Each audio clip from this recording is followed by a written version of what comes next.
Good morning, everyone. We're back at the Haynes Oval in beautiful Broome on another beautiful sunny day and nice crisp morning. And I've got a special guest with us, Adam Gadecki. Who's the assistant coach for the West Kimberley Colts team. Adam, how are you feeling? Look, tired, Jeff. Tired sums it up. But look, it's a great carnival, and I'm so excited. At this stage of the carnival, as you probably know, you've done many yourself. You're running on adrenaline. But look, it's such a great thing. I wish I was young again, to be honest. I wish I was out there playing. Yeah, yeah. The smell of the liniment and the excitement and seeing the play yesterday turns everybody on. Can you give us a little bit of background of how you arrived at being the assistant coach for the West Kimberley and the history? Yeah, so involved in junior footy heavily in Broome. More so at the younger age level. My kids are much younger, but I enjoy footy coaching. I love footy in general. I was lucky enough to be involved last year with Troy, who asked me to assist him with the West boys. So that was my introduction, I guess, to the Kimberley Colts Carnival, and I got the bug, Jeff. So I stepped it up a little bit this year and was more instrumental in sort of organising our team in the background. We got Mick on board to coach, and again, I was more than happy to step up as assistant and be involved in that way. Now you're an Auskick man. I am, yes, ex-Auskick now, thankfully. Yeah, right. So you're graduating up the chain, and was that because your kids were playing? And 100%. Yep. Heavy footy background myself, but as parents, I just want to be involved in my kids' footy, and yeah, so went through with my oldest, who's now 11, and then straight after that, my youngest flowed through Auskick, so I had 6 straight years of it, Jeff, and yeah, look, I loved it. We got some good things done up here in my time, so... Mate, well, I can tell you, preparing Auskick is mostly very, very good training for dealing with Colts age kids, because you've got to have infinite patience. It's surprisingly similar, isn't it, Jeff? Like, at least if you tell the Auskickers something, they do it. That's the difference. So. Well, your Auskick is mostly a different mob to what I've been through, because you've got these 5 and 6 year olds. You're telling them what to do, and they're just going off and doing whatever they want to do. They're all their own humans, and it's such a special privilege to be part of it. Like, honestly, it's even these boys who, obviously my kids are younger, but I know a lot of these lads through junior footy, and just their personalities and the way they deal with you and interact is such a pleasure to be involved, and I can honestly say I'm hooked, Jeff. So cool. With your team, and they did extremely well yesterday. Most impressed with the system that they use and their running ability and their pressure. Individuals within there, any that yesterday that you were really impressed with? Tough question, Jeff. I like them all, but that's the answer. That's the exact answer I was expecting. Look, they all did really well. We do play to a system, to a game plan, which at this level I believe that the boys should be playing to a game plan and not just going out there and having a kick randomly.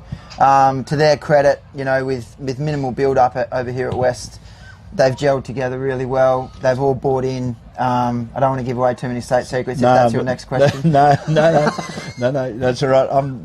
I've taken my Central Kimberley hat off, mate. So I'll leave it over there. You don't need to worry. I'll pass the secrets on. You just said that you didn't have a lot of time to pull that team together. How long have you had this group and been able to do some work to get that system going? We've basically started training probably 4 weeks ago. As you would know more than me, the outlying communities and getting the boys together in one central location, extremely difficult. Even the communication, getting the communication out to the lads to say, hey, you've been nominated, can you get here, let us know. That's just something we have to be patient with and aware of. And so over the 3 weeks, we saw 40 boys and were able to whittle that down to the 24. Broome, similar to the other places in the Kimberley, you've got your town base and then you've got the remote communities. Because some of the viewers who might be viewing this might not know where you get your West Kimberley kids from. So can you just explain to... Yep, so obviously we got the Broome-based kids or the Broome-based teams from the Senior League and the Junior League. Junior League is set up just for Broome-based. So communities outlying from Broome like Luma, Derby and Bidjadanga, they're in our zone. the junior kids at the junior level, so under 18s or year 12s, they have the option to come in on a Friday night and play junior footy. A lot of them do, which is great for our league. They're also playing senior footy, and also obviously we have the 19-year-olds or year 13s involved in this league. So so Bidgie, Luma, Derby, who unfortunately aren't participating in the local league this year, but we were still able to get young Jasani involved, who's registered at a junior level. So we basically had representation, and pretty even representation too, Jeff. And that wasn't by design. That was just purely on talent. We've got at least Jasani's the only Derby one, but we've got I think 3 or 4 from Bidgie, 3 or 4 from Luma, and then an even spread across the 4 town teams. So really, that was really impressed to see that once we laid it out. One of the things that a long time ago we did a document called Gravel to Greatness, which was a Kimberley plan, and one of the things that came out really strongly in that was where there was no senior footy, there was lack in junior footy, and the people may or may not know, but the Dampier Peninsula is a big chunk of the West Kimberley, and when you just read that list to me, then there was no Dampier Peninsula footballers from there. No. And the Peninsula Bombers are they still in the league? They were involved last year, I believe. I think early on in the season maybe the men's team pulled out. I think the women's were still involved. I neglected to mention Dampier Peninsula. I don't believe we do have anyone from there. I might be wrong about that, Jeff. If they are, they're based in town, at Resi College or something like that. So don't quote me on that, but I don't believe we do have anyone that is from there. But at a junior level, we have a very strong engagement from Beagle Bay, in particular, with registrations. Cool. So whether they're at the Resi College boarding, or they're coming in on a Friday night to come in, there is that communication with some major players up there, which is great. But I do agree that the senior influence is major, and I think across your years you would have noticed that. Does the West Kimberley Footy League play much of a role in that junior space at all? We run as separate leagues, so I guess the short answer is no. We have communication, but they run as a senior league and we run as a junior league. That works well at the moment. We have some very good people involved at junior level that run a pretty well-oiled machine, Jeff. So cool. Well, Adam, it's been nice chatting with you before the game. Good luck today. We might be on other opposite sides later on. I'm glad you didn't ask me about the secrets, Jeff. No, I wouldn't do that. Thank you very much. Thanks, Adam. Thanks, guys.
We're back. The Kimberley Colts Championships in Broome. And on a beautiful morning, the temperature's most probably around about 28, 29 degrees at the moment. Gentle breeze coming in from the east. And our boys from around the Kimberley starting to warm up and get themselves ready to play for the couple of trophies that are sitting around at the end of the Colts Championship. And I'd like to say a special good morning to Eamon Rice, who's the... what's your official title, Eamon? Projects Coordinator at the moment. So. Projects Coordinator for the WA Footy Commission based in Broome. And also our special comments man for the first game today, which is between the West Kimberley and the South East Kimberley. Thanks for having us, Jeff, and good morning to all you viewers out there. Usually say listeners, but we're on a stream today, so very well received, and looking forward to another brilliant day. It's a few degrees cooler, I think, today, which will help the players. A few would be a bit sore after yesterday, but apparently there was a lot of the teams were viewing the stream last night and working on their gameplay and structures and everything. So while it's great for the wider public out there, it's also great for the players to be able to look at their game style. But no, looking forward to a great day. Might be a slightly slow start. Everybody's a little bit not up and about as much as yesterday, but I'm sure once that ball's thrown up in the air, it'll be on. They get the smell of them. A big thank you to Filming Footy for giving us the opportunity to showcase the footballers. These two teams, West Kimberley played 2 games yesterday, won both of them. One of them was they belted the East Kimberley, and the South East Kimberley were tucked up a bit by the Central Kimberley footy in their first game, and then came back and played very well in the last game of the day to beat the East Kimberley. So West Kimberley's won 2, the South East Kimberley have won 1, and I'd imagine if the West Kimberley win this, they're straight into the final. I think that sounds about right. And if the South East Kimberley, by some stretch of the imagination, are able to get up and beat them this morning, then they've also got a chance. They'll be on 2 wins. And then it'll be up to the last game of the qualifying competition between the East Kimberley and Central Kimberley before the finals. Any predictions? Oh, good footy.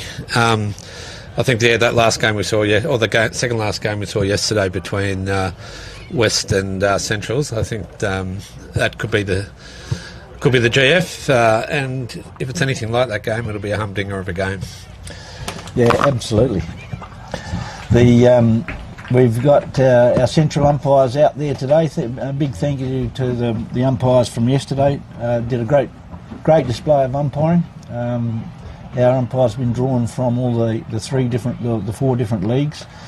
Wayne Paul's the senior officiating umpire, and we learnt yesterday that he's umpired over 1,000 games. So, as my co-commentators and filming man John has said, you can't make mistakes if you've umpired more than 1,000 games. So, oh, man.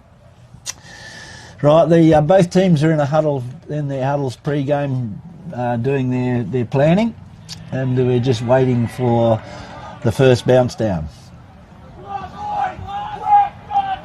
I don't know whether you can hear the noise in the background, but that's the West Kimberley boys geeing themselves up as they spread out on the Haynes Oval.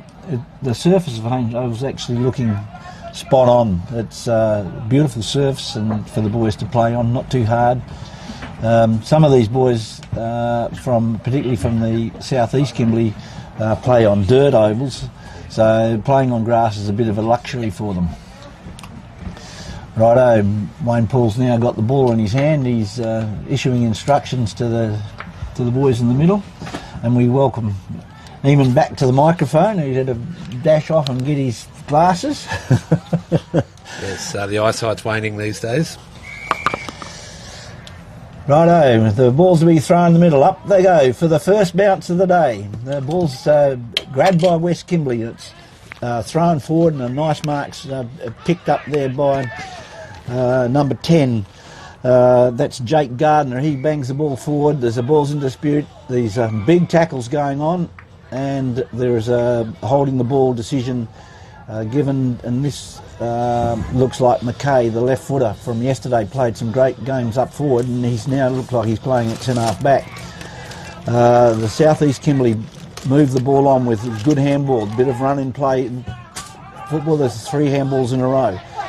He swings onto the left foot. Unfortunately, Grubbers it, puts a bit of pressure on his own man, number 22.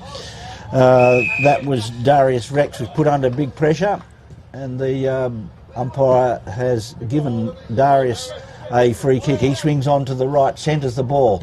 Well intercepted by the West Kimberley. One-hander, he has a fresh area at the ball. That was number 23, that was Lockie Hirsch. All with the hand over the shoulder, but I think the umpire's behind the play and couldn't see. Oh no, he's picked it out. And umpire Henshaw there, coming in through his first game today. We've got a new recruit as West Kimberley switch the ball, similar to Central Kimberley style, lots of switching the play and really stretching that field, opening it up. Yeah, that was Cameron Fong that got the ball out of that congested play and centred it. West Kimberley running down the middle of the ground now, looking for the big lead. There's a bit of a shove in the back, but it's not picked up. This looks like McKay again bursting out of the back line. He handballs, but the ball's fumbled, puts the ball back into dispute. South East Kimberley get the ball out, clears the pack, falls to the ground. Both players struggling for the ball on the ground, picked up nicely underneath his knees by that player from the West Kimberley. Handballs wide onto the wing. He looks further down the ground to that outer flank near the school.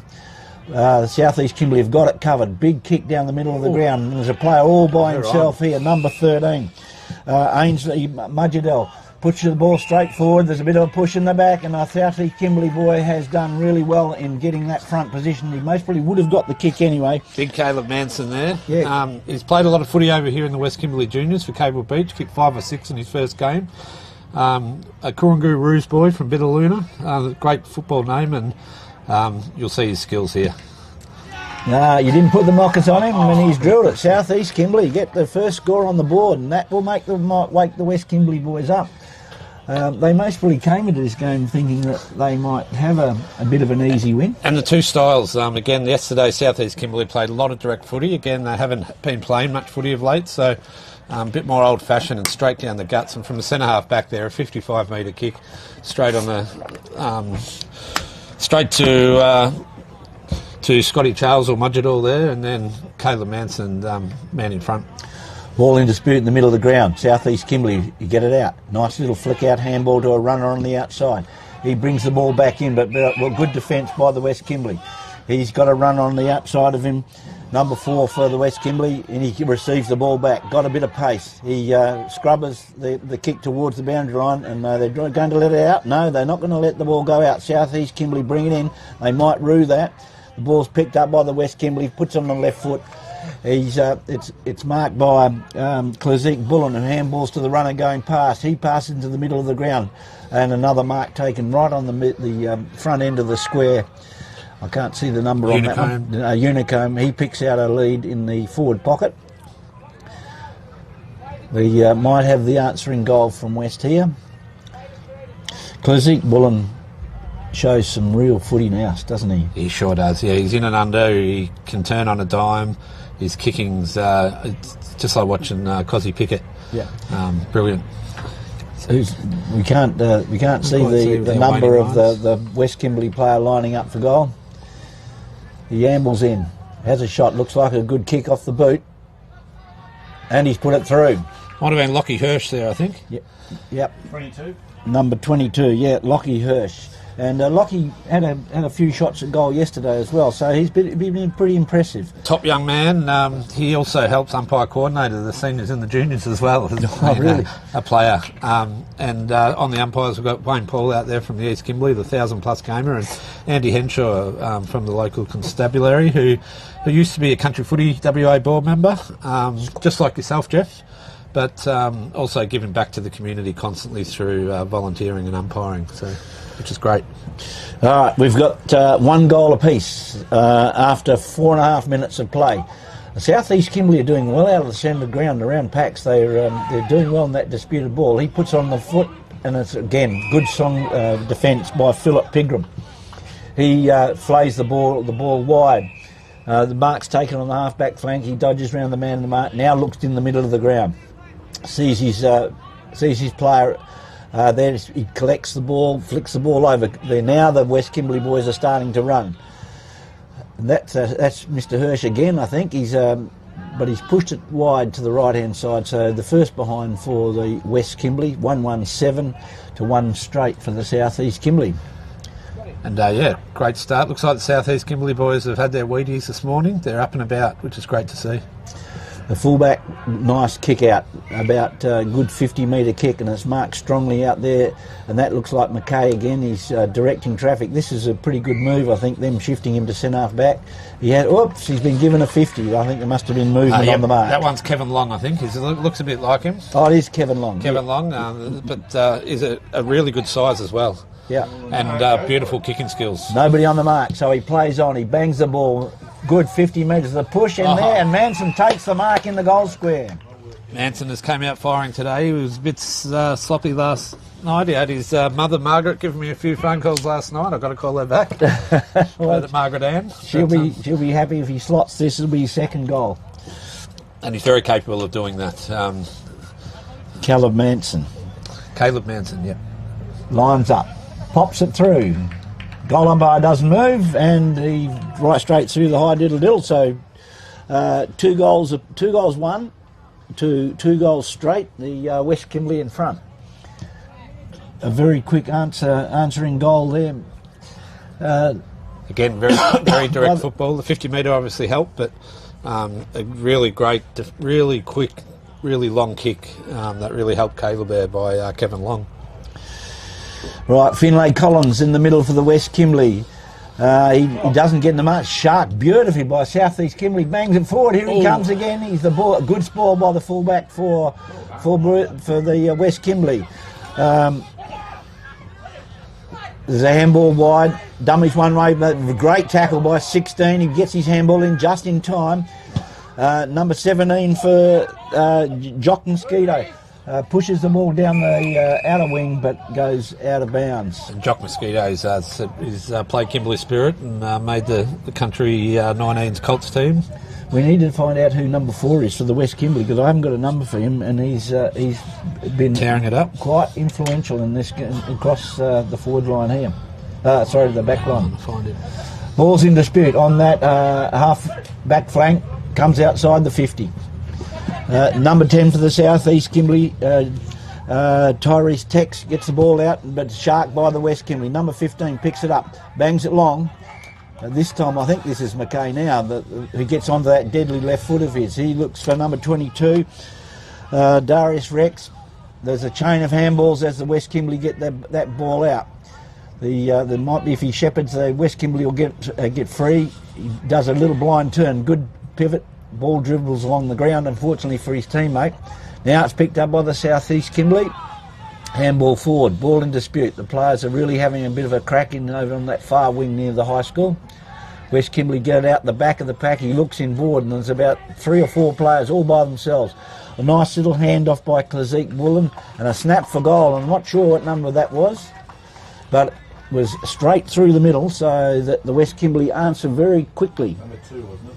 I think Klazik Bullen might have been the guy that fed it to him, but there was unless he followed up. He surely had to be leading the goal assist market across the Colts champ, Klazik.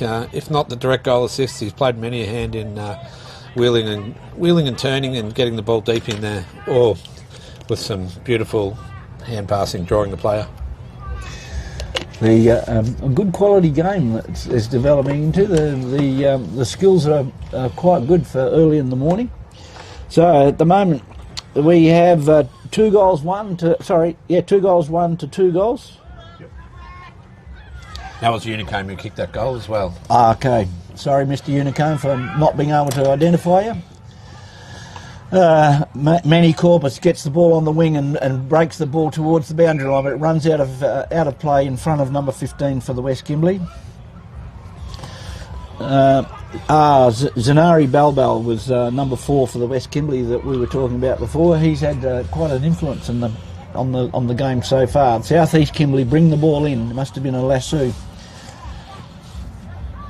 He's looking at his options, and not much movement up ahead, so he's just going to drive it down the middle. Brings the ball just out towards the right-hand flank. A big fly by the West Kimberley. Ball pops to the ground. Picked up by Finlay Collins. He passes in board to the ranger, number 17, Mecky Townsend, who pushes the ball forward to number 22 again, Lockie Hirsch. He's having a bit of a day out down forward. He sees players up forward that are loose, and that's number 18, I think, is it? 19. Jasari. Is this Jasari Ryder again? That's a bit Jasari. He kicked a few. We kicked 3 in a row in his last match yesterday, so we know he can put them through the big sticks, and I'm not sure the South East will be wanting to curtail his influence. Yeah, they'll need to keep an eye on him. Yesterday he certainly gave them... he's putting right up into the goal square, and he's actually it's bought gone out through. the 45 metre check side. Or is that a Chanana? A bit of a both? Yeah. That far out? We've seen some pretty wonderful skills from some of these boys, and he's certainly one to watch. He's got a bucket load of tricks. Right, we're at the 11-12 minute mark of the first half. The score's 19 for the West Kimberley to 12 to the South East. We'll see if the South East boys can get this back. The umpire gets in the road, unfortunately. He's brought the ball back. He bumped into the South East. Put him down for a stat. Yeah. Hard ball get. Yeah, well, Andy will penalise you for that. Up they go in the middle of the ground. South East Kimberley punch the ball forward. But West Kimberley in the best position. A good tackle. I can't see this guy's number, but it was a great tackle. He pops the ball forward. Up they go. An unrealistic attempt by number 4, and the ball's allowed to play on. I thought they might have pulled that up. The West Kimberley handball the ball in a chain of handballs out the back. Number 5, Kobe Brooker gets the ball out, hits a target out in the half-back flank. He sees a player further on who takes the mark, falling mark. And the game steadies down. No, he handballs to a runner past him. A bit of a fumble, which has put them both under pressure now. He swings onto the left foot. And it's the South East Kimberley in front, but the ball evades him. Picked up by the West Kimberley, pushing the ball along in front of him. Falls to the ground. The ball spills free. There's a pack developing under the light tower on the school side of the ground. Ball still in dispute at the top of the 50. Ball's being pushed more and more towards the West Kimberley goal, and a big tackle down there. And I'd say that he's got him high, and Wayne Paul has given him the benefit of that doubt. And 17. I think what's he putting his boots on? Yeah. Got him high, but he's got an issue down low. Jock Mosquito, that is. Jock Mosquito, dangerous kick into the middle of the ground, but the South East Kimberley read it well. The West Kimberley boys couldn't get there. The mark's taken. Number 23, jockeying for position. Ball spills down to Aaron Bradshaw, who bursts forward and pushes it out to a spare player deep in the pocket. It's our Ranger friend, I think. He's done a check side, but it goes a bit too far, and it's off the boot and goes through for a point. So that was Mecky Townsend. I know he's a favourite of the Central Kimberley boys. They were talking about him last night. They reckon he gives a bit of lip on the ground. Does he? There you go. Yeah. Probably has copped it all his life. He would have copped a been a Ranger. He was good yesterday. He was good yesterday. He's good in and under as well. Fierce. Yeah, good guy. The West Kimberley mucking around with it. I'd say he's gone. No, the umpires allowed him to do a 360, but the South East Kimberley picked the ball up, bangs it long. Ball's in dispute, and a really good mark taken there by Lee Kersley. He handballs off to number 4, to Zari Bin Bal, who pushes it forward. Ball's dropped in that marking contest. Great tackle. A great tackle by the South East Kimberley. Their pressure has been elite. Corbin Thomas there with a great defensive act. Tackling I think they've watched a bit of the Fitzroy boys yesterday, the Valley boys. And certainly looking to turn this competition on the head, South East Kimberley are. The Thomas name is quite a famous name for football and Colts championships. The very first one of these that we had the first name. Angelo. Angelo, and there was one other. No, Angelo came a bit later. Aaron. I'll get back to that as the ball's in dispute in the middle of the ground. There's about 15 players around the ball. The ball's scooped up by Balbal, ineffectively picked up by 25, dances around, loses the ball, knocked out of his hand. Got a pretty sexy haircut, number 25. I don't have a 25 on my list, so I don't even know who he is. The ball's bobbling around on this outer flank, and where there's He was outstanding yesterday too. the guy with the blonde hair. With the lid, helmet. He's got a helmet on. Oh, it's a helmet. Oh, The kid with the lid. kid with the lid. The South East Kimberley run the ball across the half-back line. It's picked up. He gets the ball forward. Ball's banged forward, but the West Kimberley are there in numbers. Number 6 disputes the ball, but the South East Kimberley put the pressure on. Have got it out at the back of the pack. Good tackling again by the West Kimberley as they put pressure on. This game is really starting to warm up. Ball's kicked into the man. Number 18 for the West Kimberley gets it onto his foot, grubbers it out towards the half-forward flank where there's 2 players on their own. He has a long flying shot for goal. It's going in towards the full forward line and has gone out of bounds.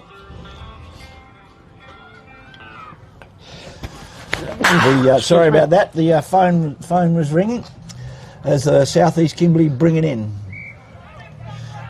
Looks like Darius, is it Darius Rex? Takes the kick. Numbers favour the West Kimberley, and that turns out he bangs the ball back in. The ball bounces off the hands of Darius Rex, and it's now pumped long towards the goal and slightly offline to the left. Leeson Turner there, having a shot from 50. There some big legs out there today. There's been some long shots at goal. Oh, the kick-in's fallen short and has bounced. He's got some problems now, South East Kimberley. The help comes for the West Kimberley. A handball off, dummies one way, dummies the other, flicks it over the left shoulder, and leading out, we've got the West Kimberley full forward. Maxi Pascoe.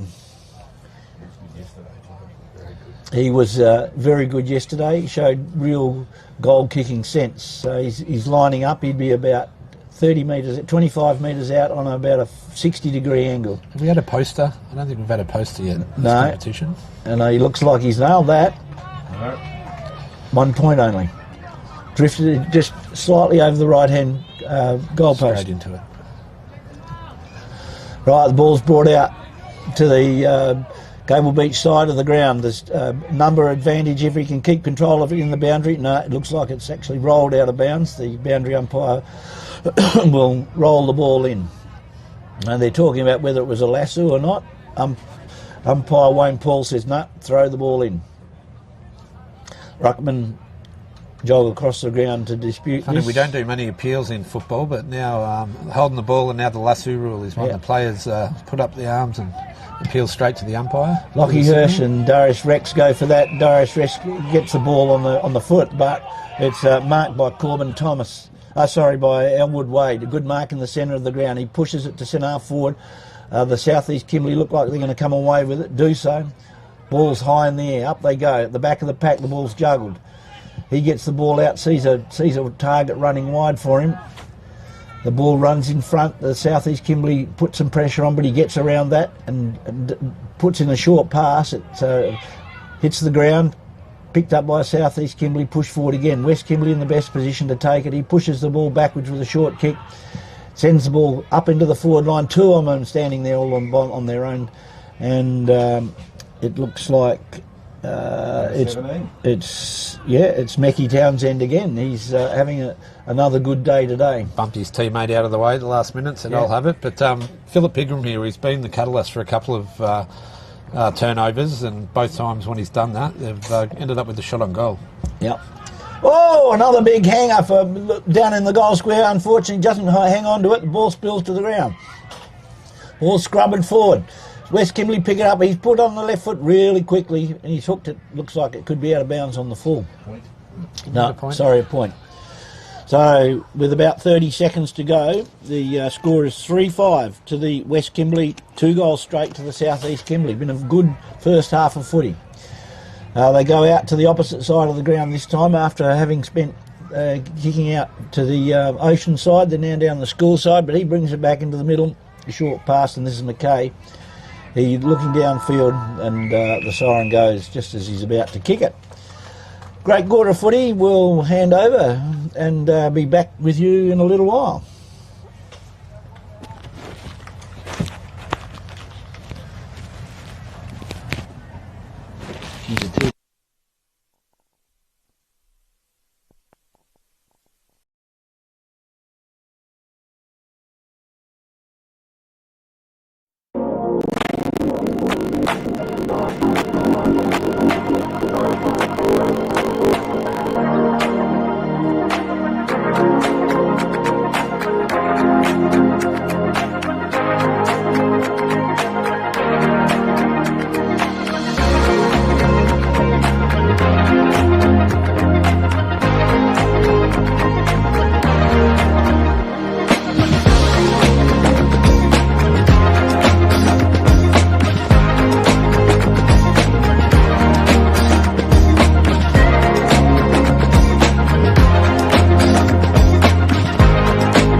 Righto, we're back for the second half. West Kimberley versus South East Kimberley. The scores at the moment, 23-12. West Kimberley in front.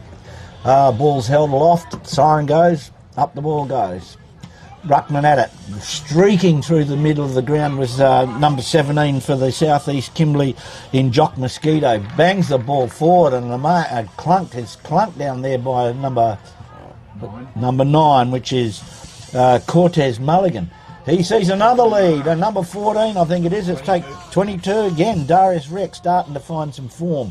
Yesterday, Darius most probably didn't live up to his own expectations of how he could play, but today he's starting to get his legs warm, and he's warmed up a little bit, and he's lining up from just on a slight angle about 35 metres out, and that was a really good passage of play. He's pushed that out to the right, but it's swinging back. He's judged it beautifully. So Darius Rex gets a goal back for the South East Kimberley.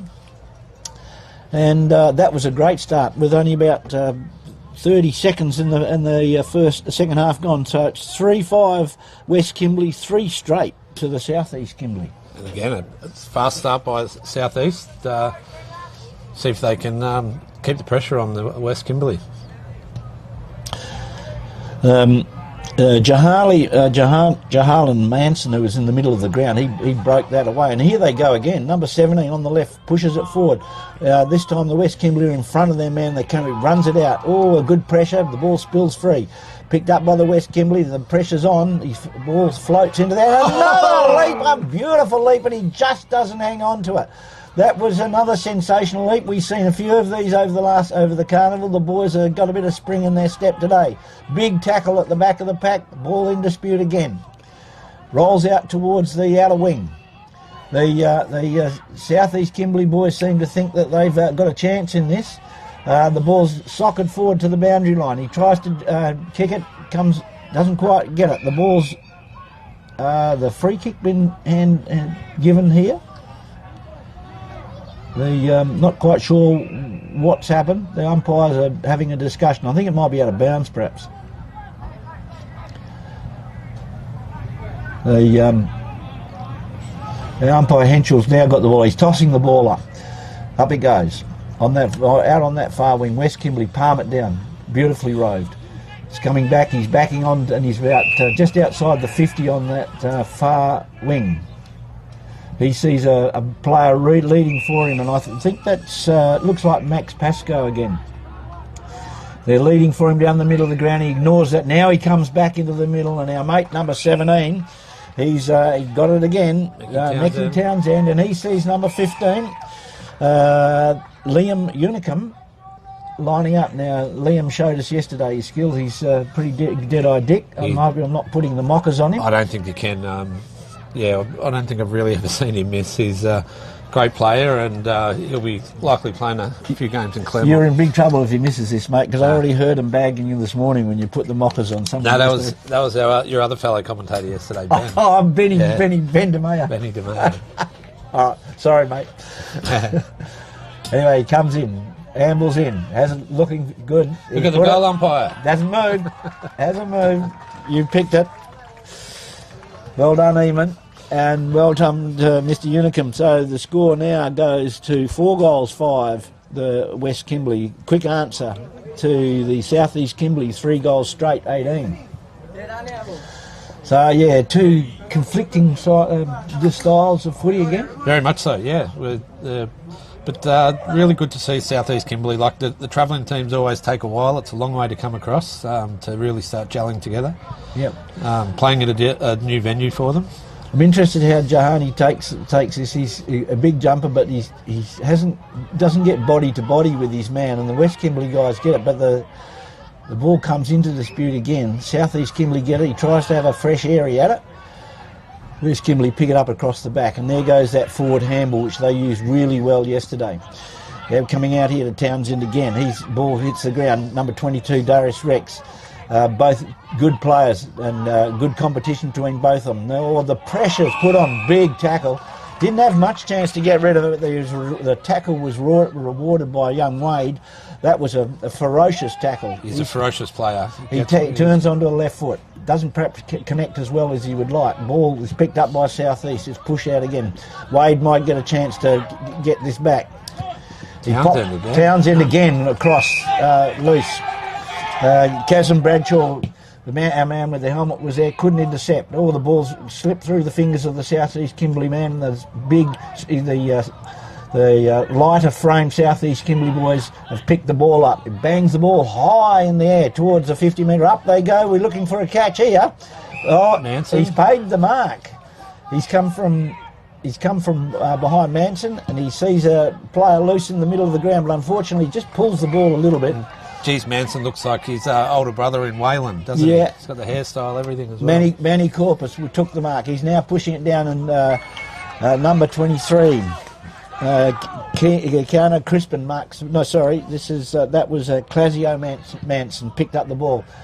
The ball now is being driven into the forward line. He can't mark the ball. The ball's tried to be handballed forward, but well smothered by the Southeast Kimberley. Now socket off the ground. The ball's in dispute. The lighter frame boy's been pushed off the ball. The West Kimberley picked the ball. He has a spinning shot for goal, and it comes off of hands and out of bounds. Great smother there. I think it was Tyrese Tex who had a real good day out yesterday. Defence. Oh no, it wasn't. Sorry, it was number 23. Clasio Manson. Clasio. Ball's chucked in. Knocked over the back of the pack. That's dangerous. Townsend gets the ball, swings it over, but unfortunately doesn't get enough purchase on it. And the ball floats out of bounds on the full, about 5 metres round from the behind post at the airport end of the ground. Long kicks the ball long. He's got a big roost on him. It goes well out behind over the 50. Being pushed forward, run forward by the Southeast Kimberley. This is their style of footy. He'll receive the handball back. Has one bounce. The West Kimberley boys are not able to catch him. He gets onto that left foot, bangs it in. A beautiful pass. Unfortunately, he spills the ball. This gives the West Kimberley a chance to bring the ball back, but they're pushing it forward. More ground play. Oh, the ball's been called up. Jock Mosquito's ran the length of the field there.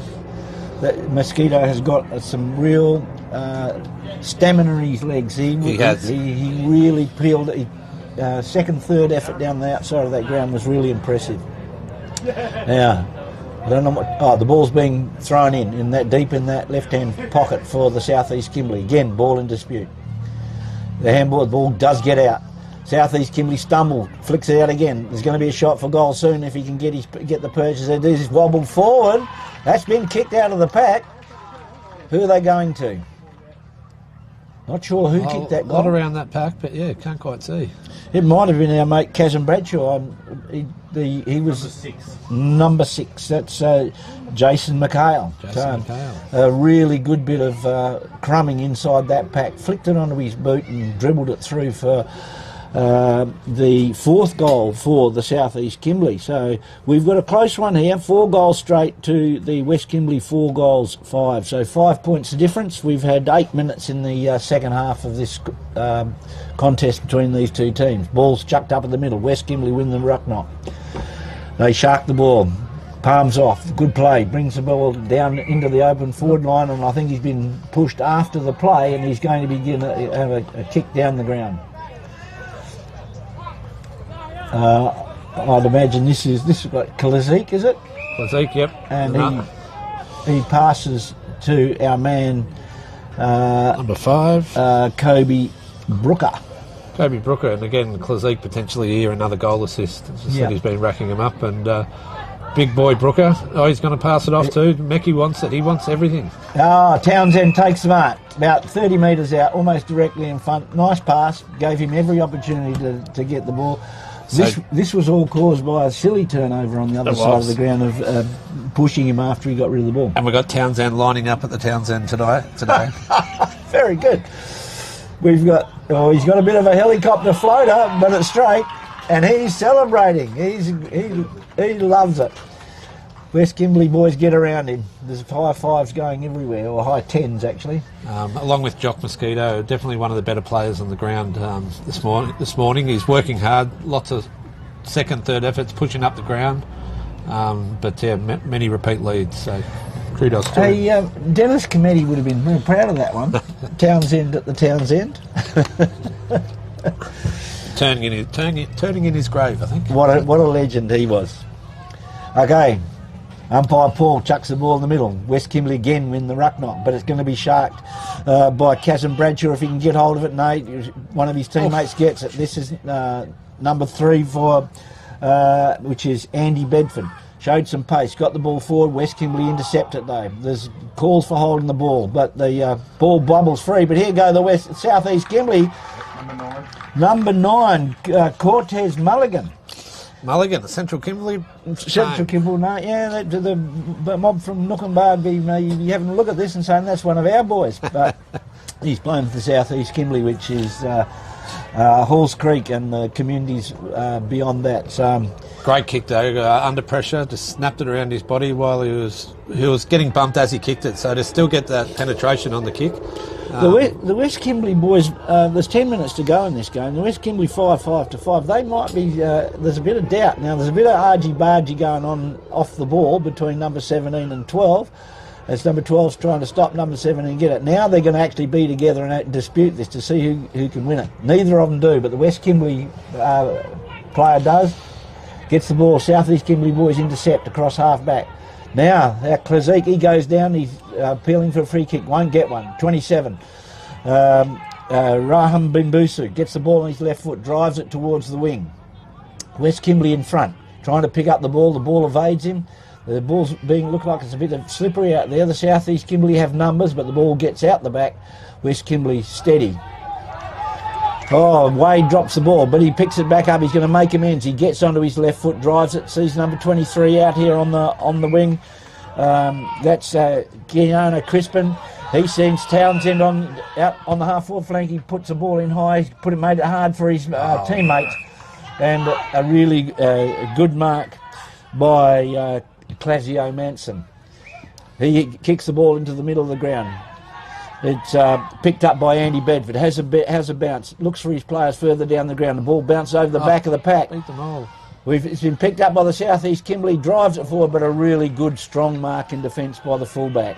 Quick transition there by the South East boys. Beautiful kick to the leading player on the half-back flank. West Kimberley, you've got a runner from behind. He has a look inbound. He's now lacking movement down the ground, but sees a player up forward. 2 one-on-one out there. Good football as he tries to pick it up, but it dribbles out of bounds. Good to see South East Kimberley in their new strip. It's got the word Kajunka written on it, from the Kajunka region that most of the teams are all from. Yeah, Kajunka is that area out around Balgo, Mullen, Billaluna. And that's the local name for it that was given when the ATSIC regions were established a long time ago.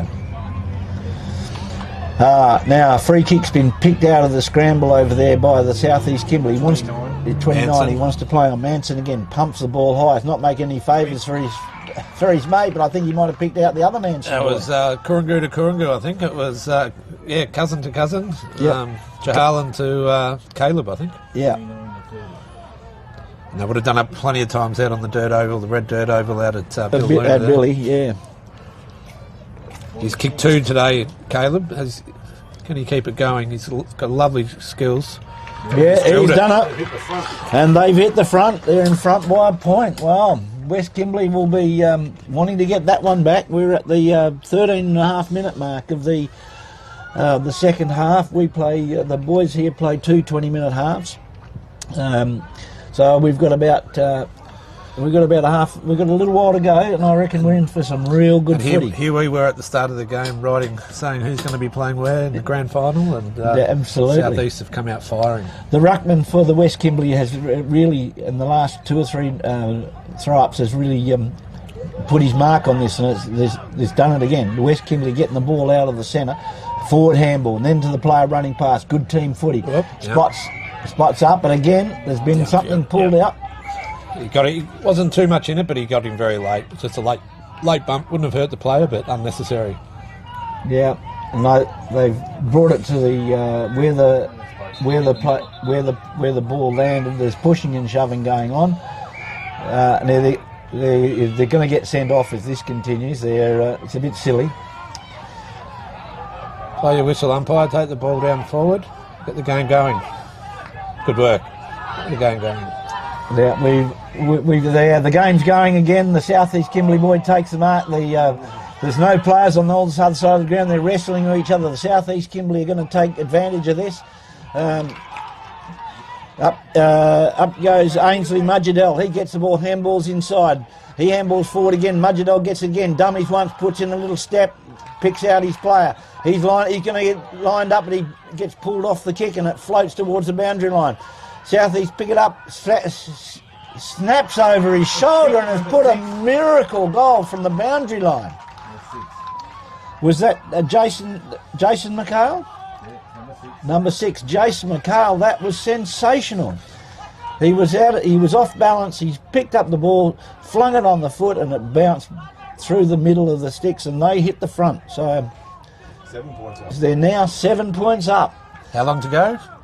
There's 4.5 minutes to go. There was silly play on the other side by the West Kimberley because they had the kick and could have kicked a goal, and I think the retaliation came and the umpire saw the second one. Yep, it often is the case. Now, the centre clearances by South East Kimberley. Andy Bedford has had some sort of game, and he's done about 3 or 4 clearances. Wayne Paul's put a holding the ball against the West Kimberley was a great tackle. I think there was 2 tackles. He got him on the second one. Yep, yeah, he had prior. Yep. We're being reminded by our brains trust in the back that any decision given by the umpire's done 1,000 games never wrong. And I don't. He's gone the barrel. He's gone the barrel. It's floated off the side. The South East Kimberley in front. Oh, West Kimberley, they're mostly ruining that mistake that they made on that outer wing. So Jason McHale's having some sort of last 10 minutes of this game. So he's doing up his shoelace on the Cable Beach side of the ground. Turned into a game of centre clearances. Yeah. South East have been dominating in the centre clearances, straight down the guts. If West Kimberley going to need 2 goals. If he does this, they're going to need 3 goals. Yes, he's nailed it. Missed. McCall is showing us his skills as a goal kicker in this game, and now the pressure's on. There's about 3 minutes to go, and if we believe what they say on the TV that a goal a minute. Lee Matthews, yes. Lee Matthews, but I don't know if our guys have got 8 straight, and so yesterday I think they were the other way around. They kicked 2-6 in one of the games, so certainly bought it today. Well, this throws up the next game being very interesting. It really puts life to it. Big knock in the middle of the ground. South East Kimberley got a sniff. West Kimberley shark it off the back, but unfortunately the handball goes astray. A big punch forward by the South East Kimberley. Again, they try to get it. West Kimberley get it onto the boot. Nobody there. Up they go. Number 17 drops the ball.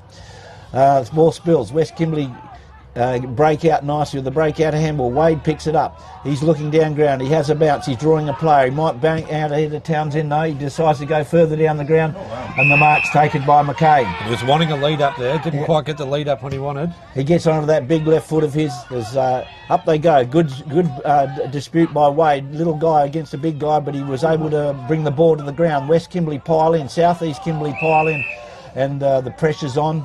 And umpire Henschel says, I'll ball that up. Smart play there by Wade. He could have actually really hurt him as the player sort of just flipped on his back, but did it well. Keanu Crispin, Casio Manson were going, okay, the ball's and over the back, 23, misses the mark, picked up by West Kimberley, goes to dummy the handball, but decides to go himself, hooks it back over his shoulder. 1 point. Ooh, got a nice piece of it. Klazik was on there, but had every right to have a shot. We've got 1 minute and 20 seconds to go. See if they can get the ball back and into play before the time runs out. Oh, there's calling out here. There's looking for players, but he's taking his time. He knows that he's running the time. He's called to play on by the umpire. We've got a clock. That's why he has a bounce. Drives it to the numbers out here of the West Kimberley. Good dispute by the South East Kimberley, number 17. Gets the ball forward to number 3. Handballs over the top. They're playing smart football. That was Jock Mosquito again, and then the mark's taken by Pindan. He copped a little bit of a knee by number 11. He didn't like it. He looks in ground. They're going to have to hurry if they want to get a goal. He takes mark number 5, wheels onto his right foot, drives it long. There's a number 22. Ball goes over his head and sweeping across the back. We've got number 18 for South Kimberley. Dodges one way, then the other. He's gone and he's been holding the ball. West Kimberley boys are calling for it to get it into the goal square in a hurry. It's centred. He's got to go back and have a shot. He's running back, number 5, which is Kobe Brooker. He needs to get on, or otherwise the siren's going to beat him. 10 seconds to go by our clock, he's. I don't think he'd be maybe aware of the score, perhaps. I think he ran back initially, I think, so... anyway, he's lining up. Percentage can still help. It's a good kick. It's going long. 1 point, out to the left. I'd say that's going to be the game. It'll be 5 goals, 7 to 8 goals straight. The siren will be about to go soon. And good mark is taken on the half-back flank. Oh, sorry, it's in half-back. He says, settle down, boys, settle down. Good dispute here. West Kimberley win the ball. Ball falls forward. Gets it onto his left foot. Number 14, Philip Tigram, has a go. And the South East Kimberley have come from nowhere to win that game. So a fantastic game of footy. Boys getting around each other. The push and shove's been forgotten. And the football wins again. Brilliant game of footy. Both teams. Again, the West Kimberley, a lot more transition play, opening up the field early, but South East Kimberley, their centre clearances, they were just dominant and direct football straight down the guts. I think is where they got most of their goals. But having the right kicking boot, kicking 8 straight, there's not much you can do. As the opposition when you're kicking that straight, but really good play. Caleb Manson got a few goals early. Paddy McGinty was there, strong. Torres Rex had a number of great players across the game, but both teams did, and Townsend did all he could for the West, but couldn't quite get him over the line. There was the generally across the players, there was a couple of standouts, but generally the team, there was a really team-oriented game. That now throws up an interesting light for the Central Kimberley boys as we see them warming up down here at the town's end of the ground. They have won 1 and lost 1, and the South East Kimberley now have won 2. So the Central Kimberley need to win this one if they want to play against the West Kimberley in the final game. Oh, there we go. But I think the huge win that the West Kimberley had yesterday would mean that their percentage would be much higher than anybody else's. So I'd imagine even though they've lost this one, they're sitting, unless the Central Kimberley have a huge win. The West have booked their spot in the final. So it certainly looks to be an exciting game coming up. We'll see you in the next game.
Righto, we're back before the Central Kimberley boys are playing the East Kimberley. I've got a special guest with us again, Colin Fuller. Colin, how are you, mate? Very good, mate. Now, just for those that might not know where you're from, just give us a bit of background for yourself. Yeah, born and raised in Derby, but I'm a Bard man, a Yigana man, and a Jarrow man. Oh, you got a mixture there. Yep. I've got pretty much most of the Kimberley covered. But, yeah, been around Derby most of my life, and West Kimberley, been part of all the sports over here. Now, I notice you're wearing your Gandua shirt. Yep. Tell us a bit about how you got to there. Yeah, so been with Gandua now for about a year and a half. Yeah.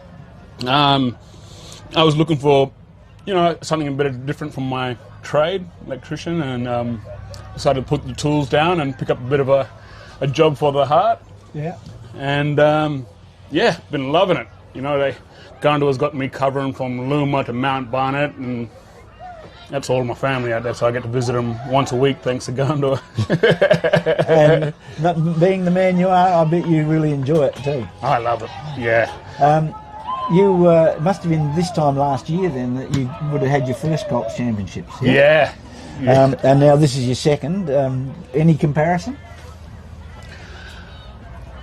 This one's, like I said, the last year's one, I was sleeping in the middle of the oval, getting woken up by sprinklers. Looking after the Central Kimberley footy team. That's the one. Yeah. And so this one, at least it put me up in a hotel room, so I had a good night's sleep. So yeah, we're definitely progressing as. And what's been your opinion of the footy? I know you're a basketball man, but what's been your opinion of the footy and the boys and what you've seen so far? Yeah, like I said, they've ironed out the bugs yesterday, got their first games out, their bad games, and the skills are just picking up with every game that they play. I mean, today we've been really blessed with some footy, close games. And what are the young men? You have a lot to do with the young men through this job. How do you see them responding to what we're doing?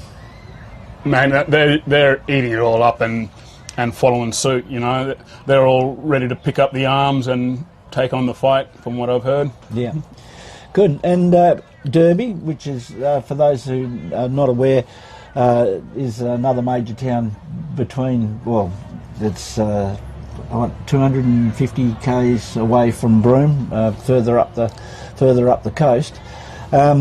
That's your hometown? Yeah. This year, no football there, I hear. No footy. Yeah, it's one of those things. There was bad time with a few events and stuff like that, and we couldn't get a team going. But that's definitely where our attention's going to be next year. Cool. Making sure we got a team to throw in the West Kimberley Football League. Right, we're just about ready to get this going. Thanks for coming in and joining us, Colin. Good to see you, and good luck with your Gandua job in the future, and I hope you don't have to sit under any more sprinklers at night looking after Central Kimberley kids. Always a pleasure, Joe. Good on you, mate. Catch you, mate. See ya. Right, we're not far away from the beginning of the second game, or the last game of the qualifying fixtures here at Haynes Oval in Broome. We've got the Central Kimberley boys in their red strip, and the East Kimberley boys in the white strip and blue. The East Kimberley boys won the grand finals last year. This year they've brought a fairly inexperienced team, and they lost 2 games yesterday. If they win this game today, then the Central Kimberley boys will be out of the finals. So it's a must-win game for the Central boys. If they win, if they lose, they'll have only won the 1 game, and they'll join the East Kimberley on only 1 game, and that means we'll have a rerun of last game for the grand final. The teams are now in their huddles, getting themselves ready to. East Kimberley, Central Kimberley going. East Kimberley going to the left of screen. East Kimberley are going towards the town end of the ground, or the airport end of the ground. Central Kimberley heading to the school end of the ground, or the peninsula end of the ground. And as the players break, the players are getting ready in the middle of the ground. We had Anthony Munda, Kenyon Munda yesterday, who's lining up in the ruck. He was the guy that took the absolute hanger. So if any of the people that looking to see one of the real good marks, if you go into Filming Footy website and have a look at I think it's about the 7 or 8 minute mark of the game yesterday, he took an absolute hanger. Anyway, he's in the ruck today, and he's getting ready to take the knock in the first stanza of this game. The umpire Henschel chucks the ball in there, picked up by Munda. He handballs off to the player on the outside. The West boys starting to run it. Number 1 gets tackled. That's Dequane Mick. He's carried on. He's been called for holding the ball. The East Kimberley pushed the ball out wide, but Munda takes the mark. He looks inboard. He passes it, and he sees a beautiful lead there from number 17, which is Bedford. He's taken high, and he handed the ball off. Anyway, he looks for it, sees the lead up into the forward line, and that's been taken by number 22, Henrik Skinner. Now, Henrik yesterday was deadly up forward. He really, in that game against the West Kimberley, did some great things in the second half, and he's started really well today. He's lining it up. This could be an important kick to get the Central Kimberley boys on the road. He drives it along. He's pulled it a bit to the left. Not quite make the distance. It looks like there's undisputed on the goal line. The umpires called it, and I think it's through for a behind. So the opening score for the quarter goes with the Central Kimberley Footy League. All right, the ball's being kicked out to the western flank, and the West Kimberley in front. East Kimberley in front. He looks inboard, dodges one way, dodges the other. Then drives the ball up the wing. There's a free player here, number 25. The good spoil comes at the last minute from Kazaris Baker. Dequane Mick picks up the ball. Now it's again the Mosquito Fleeter in action. Number 10 gets the ball, handballs the ball inboard. Number 26 for the East Kimberley picks the ball up, takes it inboard. Fedra Ridley or Dequane Mick gets the handball. No, he's been called for a throw. The late pressure came on from the East Kimberley boys, and Dequane was picked for holding the ball. Dequane Mick was outstanding yesterday with his pressure. He's now getting some of it back from the boys from the East. The ball's kicked into the forward 50. Number 11 for the East picks it up. It's high in the air. Fedra Ridley goes to spoil the ball. Now it spills out in front and puts it out in front, plays on. Number 8 for the Central Kimberley, Richard Yamalulu, comes in to assist. He puts on a good tackle. Now the West Kimberley have got it. It's going to a looping handball over the top. This looks like it. He retrieves his own ball. The Central Kimberley boy picks it up right on the boundary, keeps it in. Fedra Ridley handballs. This is for the fullback for the Central Kimberley Footy League. Gets the ball out. They're running in numbers out on that side. Pushes.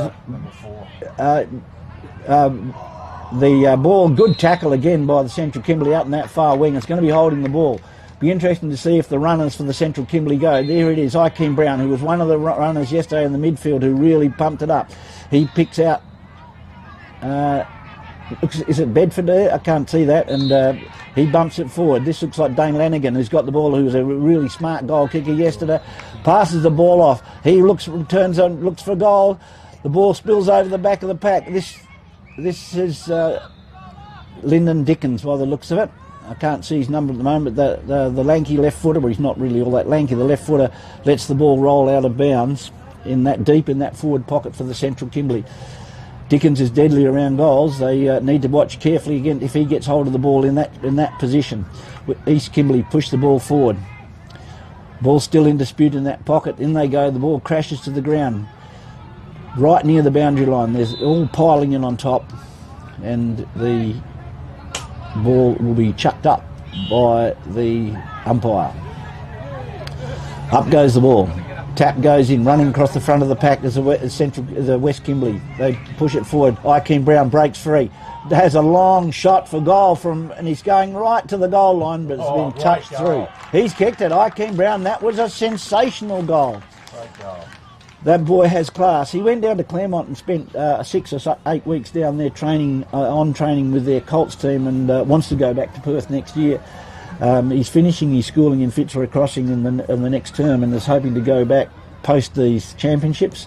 And he's showing why Claremont are interested in him. He is a real tiger at the ball, and as you say, that's the class of that kick was good. That's a right foot. He can kick both feet. So, and we know that the goal umpire was right because that is the 1,000 game field umpire who's going into the square. Well, there you go. I wonder if it because of 1,500.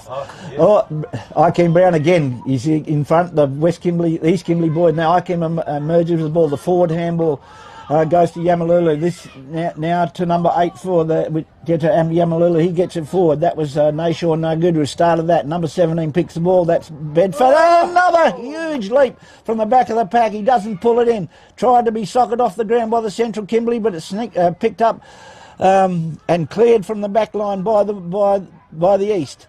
The runners are on. The ball's... Oh, he's been tackled on. I think he might be a bit high.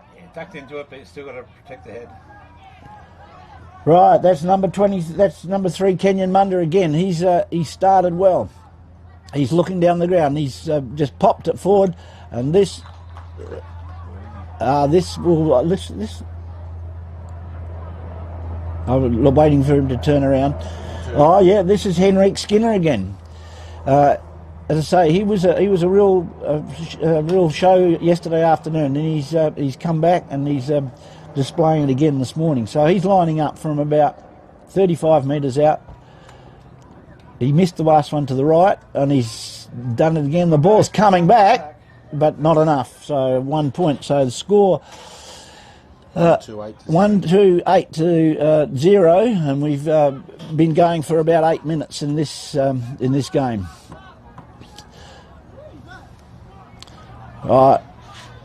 East Kimberley are having a look which way to go. There's not much movement going on out there, so I think he's just going to drive the ball long out onto the Cable Beach side of the ground.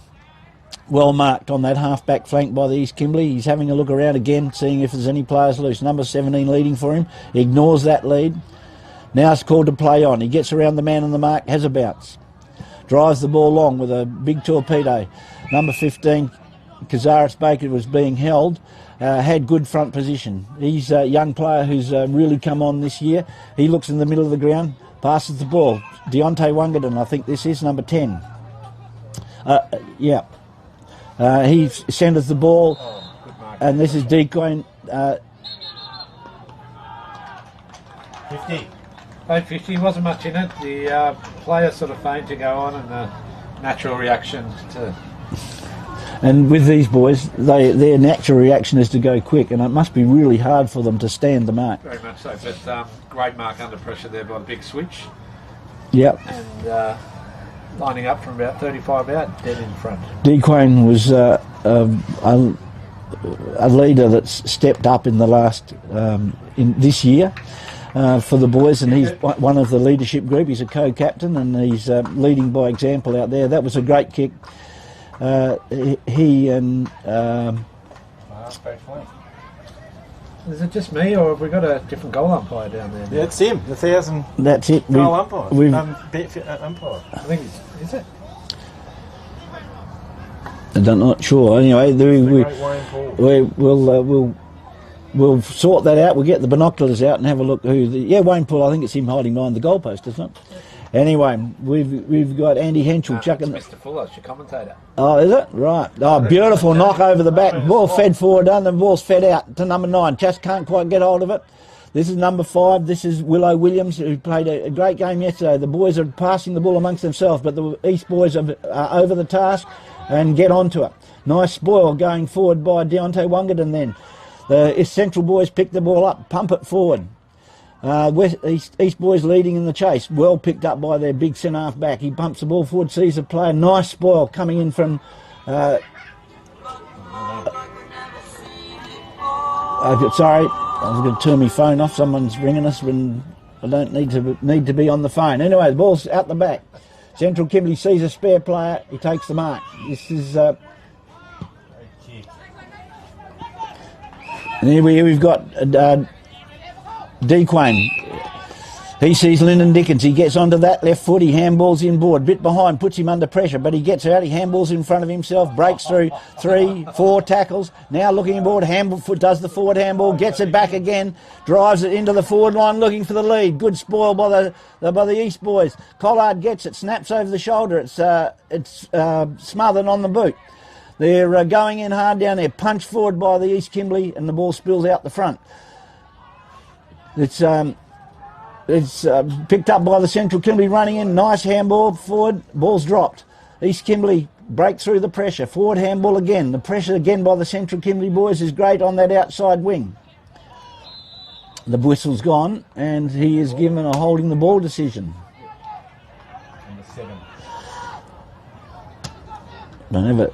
Don't have a number 7 on my list. Okay, and he's kicked the ball. Is it out of bounds? No, it's called a throw. Throw. And having a shot for goal number 16.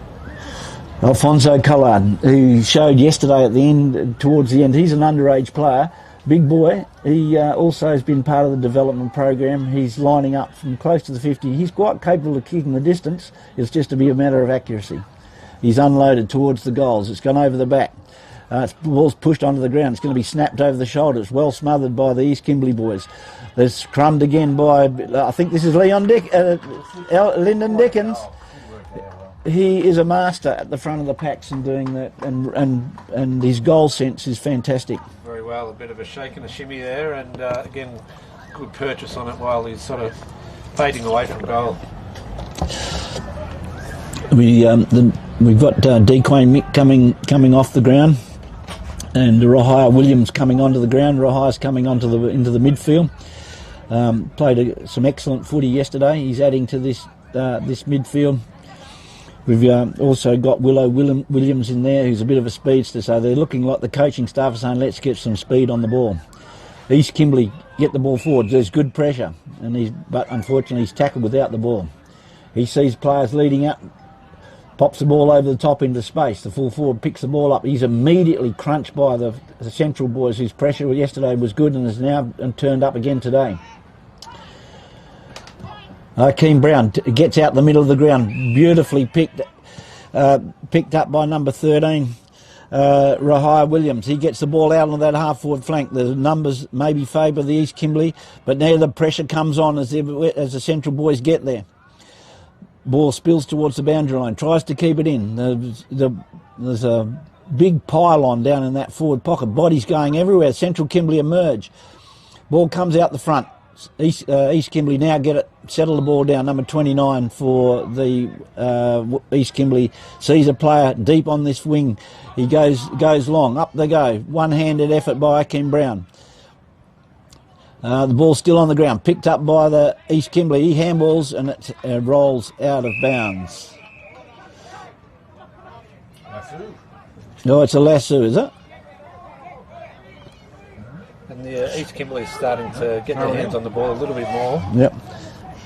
Latrell Lenmarty is going to be taking the kick. They've decided it is a lasso.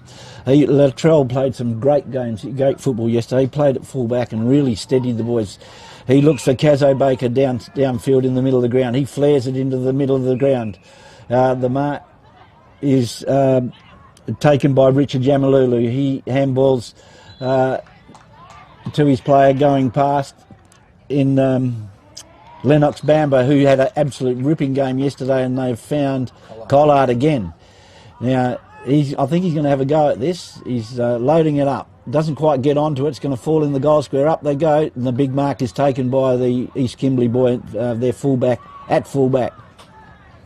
Settling things down, having a look around where he needs to go. Sees a lead in that forward pocket. The ball spills to the ground. The Central boys swoop on it. That looks like Akeem Brown again. Flicked that ball, and the Central boys have picked it up. Gets onto the left foot, dribbles it, and hits the post. Do we see who that was? Number 6. That was Lyndon Dickens again. His ability to crumb the ball is a big worry to the East Kimberley at the moment.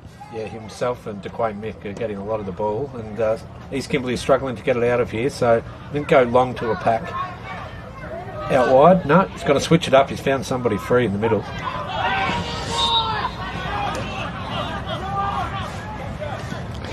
Right. Where are we? Oh, there we go. East Kimberley bumped the ball high. They're not targeting their players. They are relying on their height and their size to get it forward, and this has proved effective on this time. He goes around the man of the mark after taking a good mark. The ball goes down there. The Central boys tend to muck it up amongst themselves, but the pressure comes back as they tackle. The forward handball smothered. Oh, back in the play, a big bump handed out there by one of the East boys to the Central boys. Down he goes, but the ball spills through at the back. The hands are coming out. They've now got it. Cazzo Baker picks the ball up, very steady in defence. Sees Ikem Brown in the middle. He's having a look. He now pumps it into the middle of the ground. And he has found Nashon Naguda. Nashon, beautiful kick, finds leading Fedra Ridley on the halfback flank, now pushing forward. He spots up Kyle, I think right at the beginning, has had a ping for goal, and he's nailed it. 50 metres. All natural, didn't have time to think that one through, and just turned off one step and went from 45 out. So great kick by the young boy, and great transition here from the back line. Was that Collard or Genghis Bedford? I think it was Collard in the long sleeves. 16. Yeah, Alfonso Collard. Yeah, he's really starting to be a target up forward for the Central Kimberley boys. And he and Bedford yesterday were working well together in that forward line, leaving an open space for them to be able to move into. Okay, balls goes up and the falls to the ground. Ikem Brown feeds the ball out. Picked up by Richard Lamulula. He's running again. The ball's now pumped up high. Well, actually, sorry, that should have been Nashon, I think. The ball hits the East Kimberley boy in the chest. Picked up, having one bounce. He looks for a target. Lyndon Dickens, he just nudges his player under the ball. Has a bounce. He's looking up. Is he going to hit a player or is he going to have a shot? I think he's going to have a shot. There's some class in that little piece of play. Absolutely brilliant. Just gently nudged his player under the ball. That's right. And I think most of your goals have started here off the back line. Great link-up playing, great spotting of players, but also pushing hard to get free as well. So. Yeah, Richard Yamalulu and Nashon Nagata have been instrumental in getting that ball sort of across half-back and on the wings and then feeding it forward. And then you've... with Lyndon going so well up forward, it makes it easy. Young Willow Williams also doing some good stuff, and Lennox Barber, who yesterday dominated, hasn't played as much, hasn't got as many kicks today, but the other boys are stepping up. When the ball's only touching the ground when they're bouncing it, it's pretty hard for the opposition to get much of it. Rahai Williams goes up, the ball in dispute. East Kimberley boys win it. Ball gets tossed in there.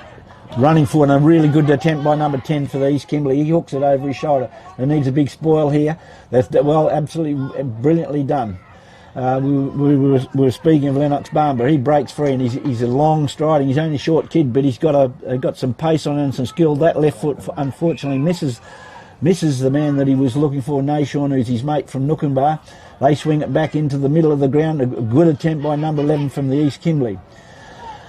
Ikem Brown back there helping his backman. Number 14 goes to get the ball. Just evades him at the moment. They're still in there in numbers. Ball still in dispute. It pops out. East Kimberley get it. Hooks over the shoulder. Len Marty is here by himself, but the ball bounces beyond him and he's pushing. And number 16 does some fantastic play. Just gets in front and dribbles that ball through. Well, give credit to that goal to Zebedee Farmer here on his haunches, right in front of us. He had 2 or 3 hard ball gets there, got it out the first time, came back, got it the second time to his teammate who pushed it forward for a goal. So well done for the hard work there. That was Charlie Dwyer who kicked that goal. He's a good bit of play. So at the moment it's 5 goals 3 to the Central Kimberley, 1 goal straight to the East Kimberley. 90 seconds to go in the first half. A bit of pushing and shoving in the middle of the ground as they get ready for the knock. The East Kimberley win the knock, but it's gone forward. It's sharked by Nashon Naguda. He gets the free kick, pushes it wide, goes for the mark. There's in dispute. He falls onto his back. Ball is fed out beautifully by number 2. Again, the handball chains are working well for the Central Kimberley Footy League. It rolls into the forward line. We've got Collard who does a 360 and he's been held for holding the ball. could have just maybe got rid of that a tad sooner, but he was waiting for the player to run past him, didn't quite get it. East Kimberley now look down the ground, big high floating torpedo which doesn't help anybody. Central Kimberley in front, but the East Kimberley get it, link the handball inside, gets it back again, running inside again, they're going to link it again. That's a good running by Bruce Gore for that. He flicks it inside, now they're starting to get their game together, and Hakeem Bedford takes the mark about 35 from goal on about a 60-degree angle. So late in the quarter, the East Kimberley boys have started to fight back, which is a credit to them. They were looking like they were pretty shell-shocked, but a late 2 goals in red time will make a big difference. Bedford's lining up. I called him Zebedee before, so it looks like it's Bedford. But yeah, they played a bit like Central Kimberley there, as they line up after the siren from about 40 metres out. And he's nailed it. 2 goals. Big goal. Yeah, that'll give them some confidence going into the second half. Okay, we'll throw over to our sponsors, and we'll be back shortly.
Okay, we're back again. And just to fill in a few mistakes that we made before, number 7 for the Central Kimberley Footy League is Asman Costain, who did some pretty good things in that quarter as well. So sorry, Asman, for not having your number on our list. We've now picked you up and hope you continue to play a good game. The East Kimberley boys came back strongly in that last 5 minutes. Hopefully they can continue to put the pressure on the Central Kimberley boys and get the score on the board. Up goes the ruckman. Rahaya Williams wins it forward. Willow Williams, his brother, streams forward. 2 bounces. He's about to be claimed. 3rd bounce, has a shot for goal. Hits long and misses to the left-hand side. They streamed out of the middle. Would have been the quickest goal of the carnival. We've had a few quick ones. But yeah, brother to brother. Rahaya Williams to Willow Williams. Have that, brother. Give it to you. Now you miss. I imagine Rahaya will give it to him and he gets back through. He's missing. Okay, East Kimberley boys drive it out towards the 50-metre arc. Big, strong lead. Nice spoil coming in there, and that looks like Cazzo Baker. He can't pick the ball up. He does so now. He puts in the check side, and he's gone through for a point. Pretty sure that was Cazzo. So, just trying to see his number. East Kimberley play on out of defence, and it's driven towards the thing. Up they go. Central Kimberley boys can't get hold of it. Number 21 from the East Kimberley goes to pick it up. Can't do so. That's Chance Ramsey. Looks like he's going to be taking the ruck knock.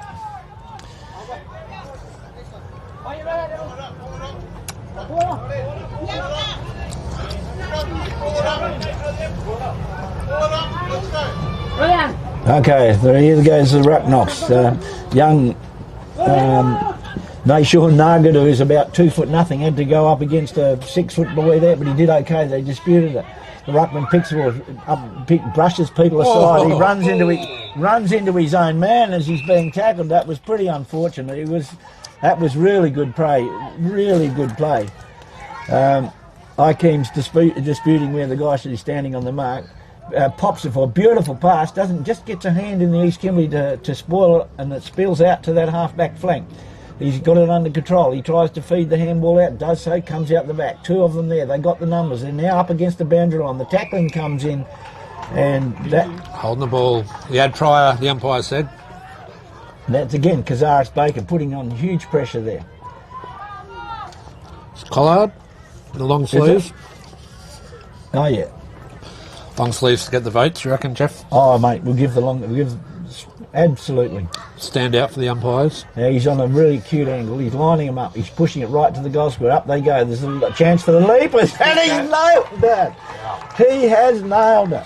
A right footer from the wrong pocket. Yeah. Dead-eye Dick. Straight through by the young boy, and great to see him continue to shine. And while we've got the Claremont boys here, I'm sure they'll be taking some notes for him for the future. And Alfonso Collard, note that name down. When he was a bit younger, he was trying to take people on, and he was hanging on to the ball a bit long. But now he gets rid of it, and he's spotting up players, and he's becoming a really strong player in that Central Kimberley team. During COVID, I used to take him and Willow and that just constantly for footy every night out there in Fitzroy. And Anthony's old man, Alfonso was just a tackling machine, because he was playing against Willow. So great to see his growth. These Kimberley boys trying to put some pressure on Willow Williams, who ran out of the centre this time, and they do so. But Ikeem Brown at the back of the pack, left-hand handball over the top to his running mates. He picks it up again. The ball's a ball magnet. He picks it up, gets it to Rahaya, gets a push in the back, but the ball spills to the East Kimberley. Has a quick bounce, has a look upfield. That was Carl Rex. He's played some good football today. He looks forward, and they get some system in their play now. And what's it back, Carl? And the big left footer, number 29, don't have a 29 on my list, kicks the ball forward to centre half forward. The ball's sort of in dispute, bubbling around in there. The East Kimberley boys look like they might have been given a free kick. No, Central boys have had a free kick picked out of that. He spots a short lead. And that looks like, I think that might be Willow Williams there, number 11. For the Central Kimberley, Dane Lanigan feeds the ball in. He gets into the centre of the ground. Up goes Lyndon Dickens. The ball just evades him. Asmund Costain was there with him. Now the ball goes forward. It's fumbled by the East Kimberley. Dummies around. Beautiful. Dummies around too. Gets on the left. Spots up Lyndon Dickens. He's on his left. He spots up Collard about 35 metres out. He looks like he's going to line up for goal and pop through. Another one. Whoa. The candy shop was open there, Jeff? Yeah, the candy shop was open. They're now starting to really throw their light into it. Number 5, that was Willow Williams, who started all us on the dumming around and got round these players. He's got a unique way of selling the candy. He actually feigns with the ball to the player, not sort of sideways. Yeah. Holds the ball out in front of him, really teasing it.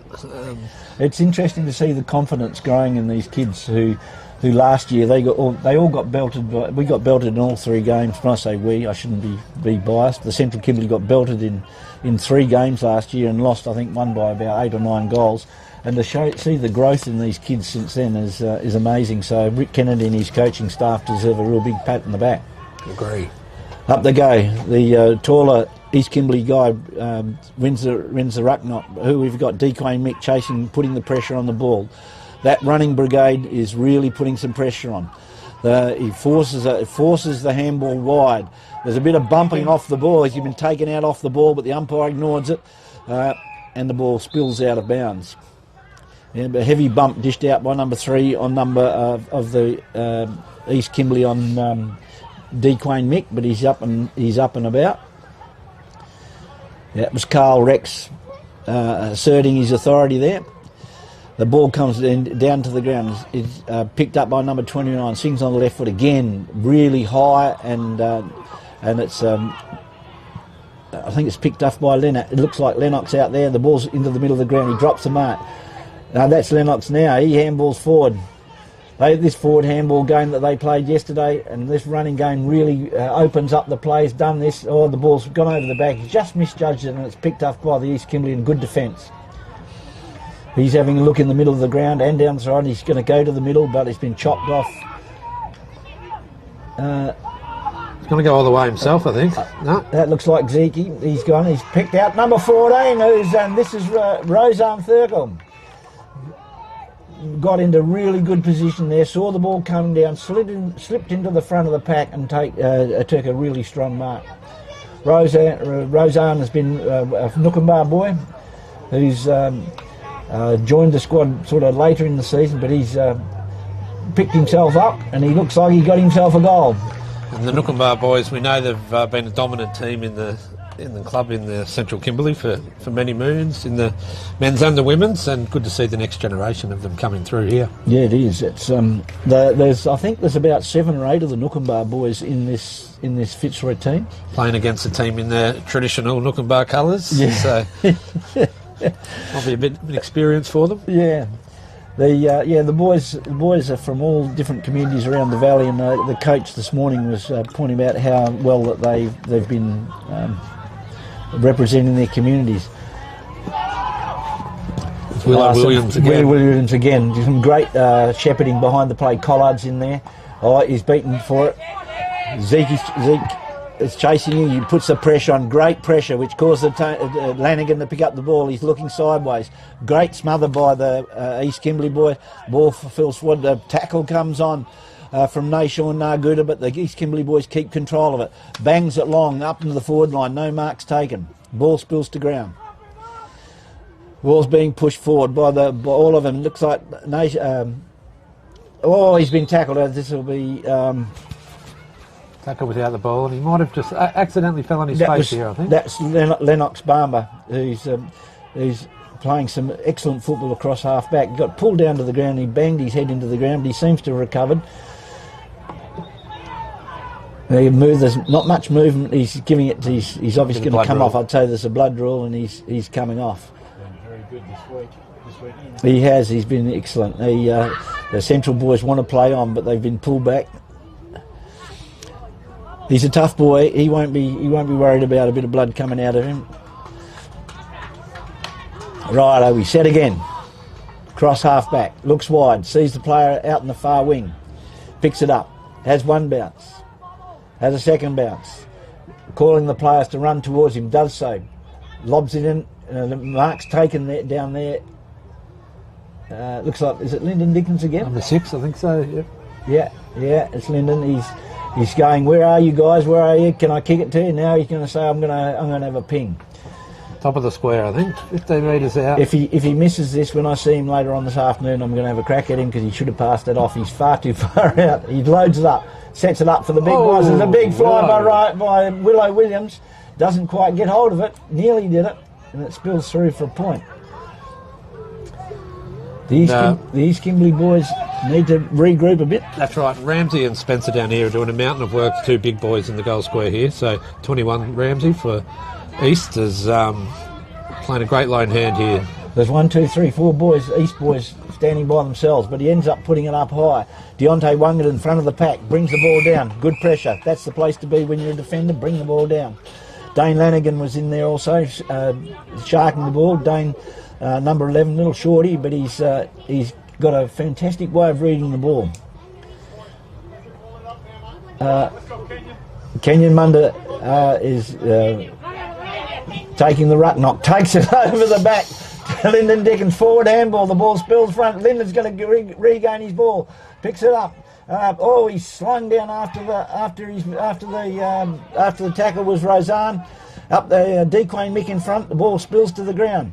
He then comes back and tackles ferociously. Nashan Nuguda hooks it forward and looks nearly taken a mark by number 20 down there. He missed the ball and it spills out of bounds. So that was Gabriel Brown. He made a great attempt in the front of the pack to take the mark. Ball spilled to the ground and out of bounds. They're going to throw the ball in.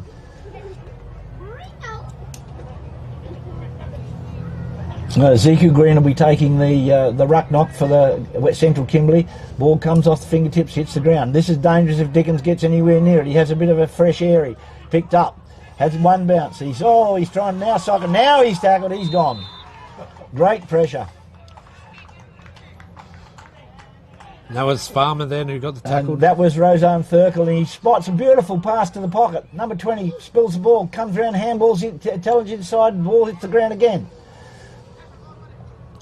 Gabriel Brown, he's working hard in that forward pocket, got himself a couple of possessions, couldn't quite get the ball clear, and it's out of bounds and looks like the L on the full. And the East Kimberley picked the ball up. Goal scores, 8 goals 6, Central Kimberley, 2 goals straight to the East Kimberley.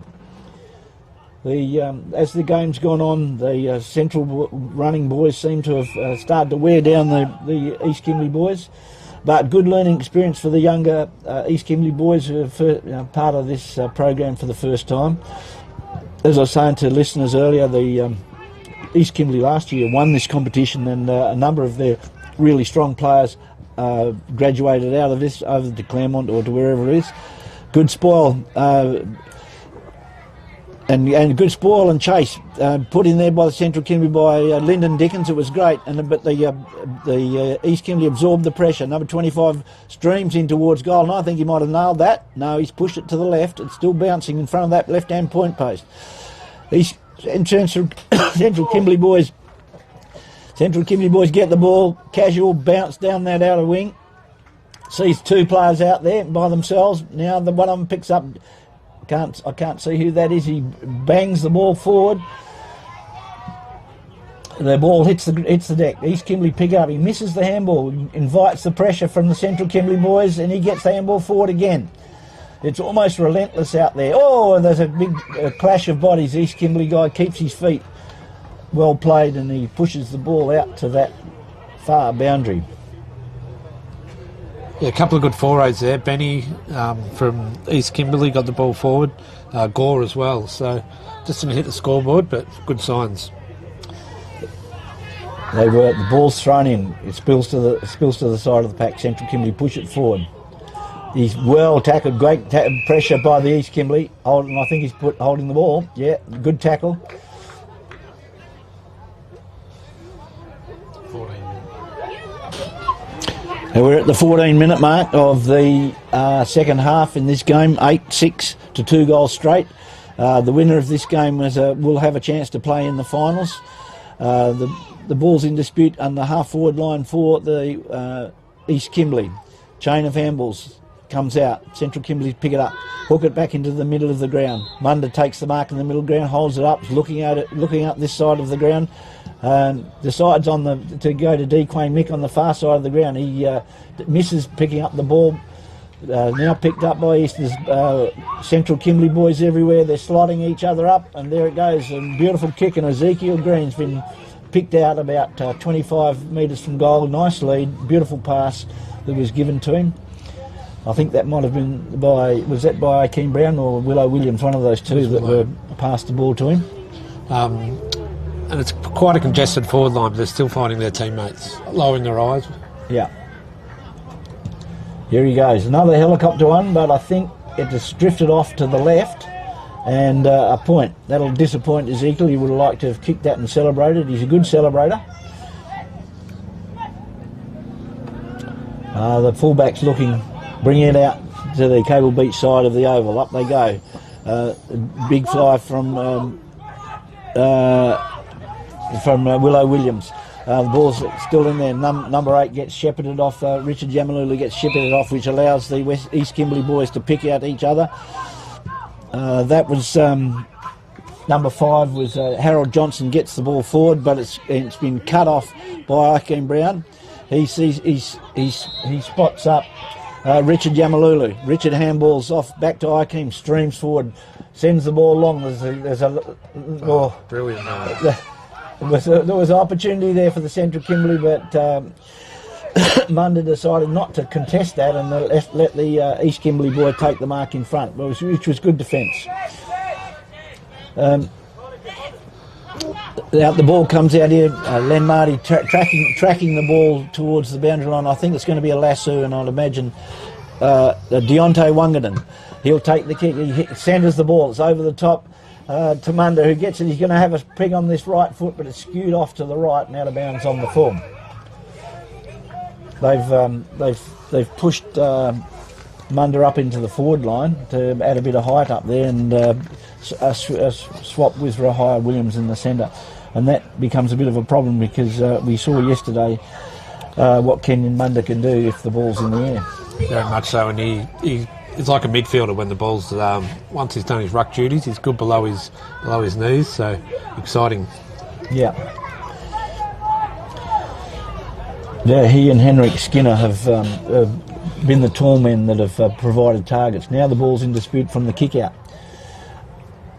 On that far flank, the school flank, East Kimberley pick it up at the back of the pack. He handballs, and I think that he's got him for...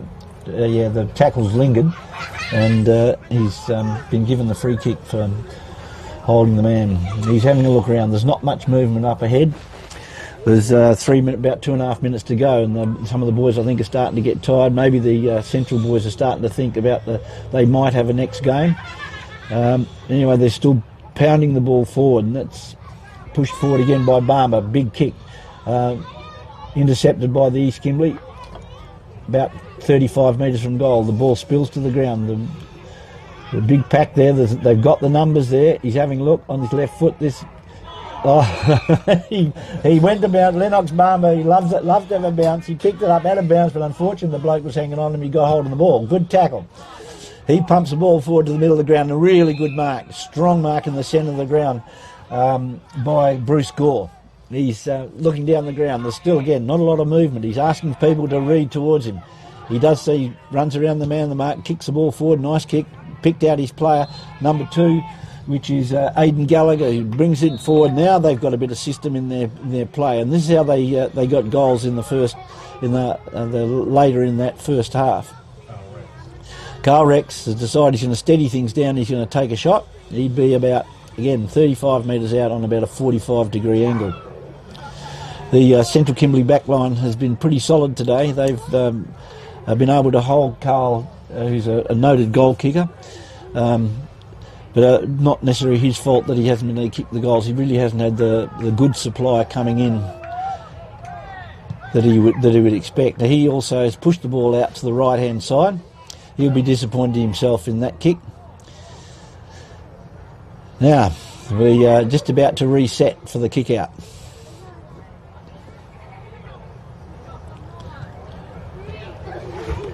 Just scores 8-7, Central Kimberley, 2-1, East Kimberley. There's about 30 seconds left of this. They're still pushing and shoving. The ball goes out wide.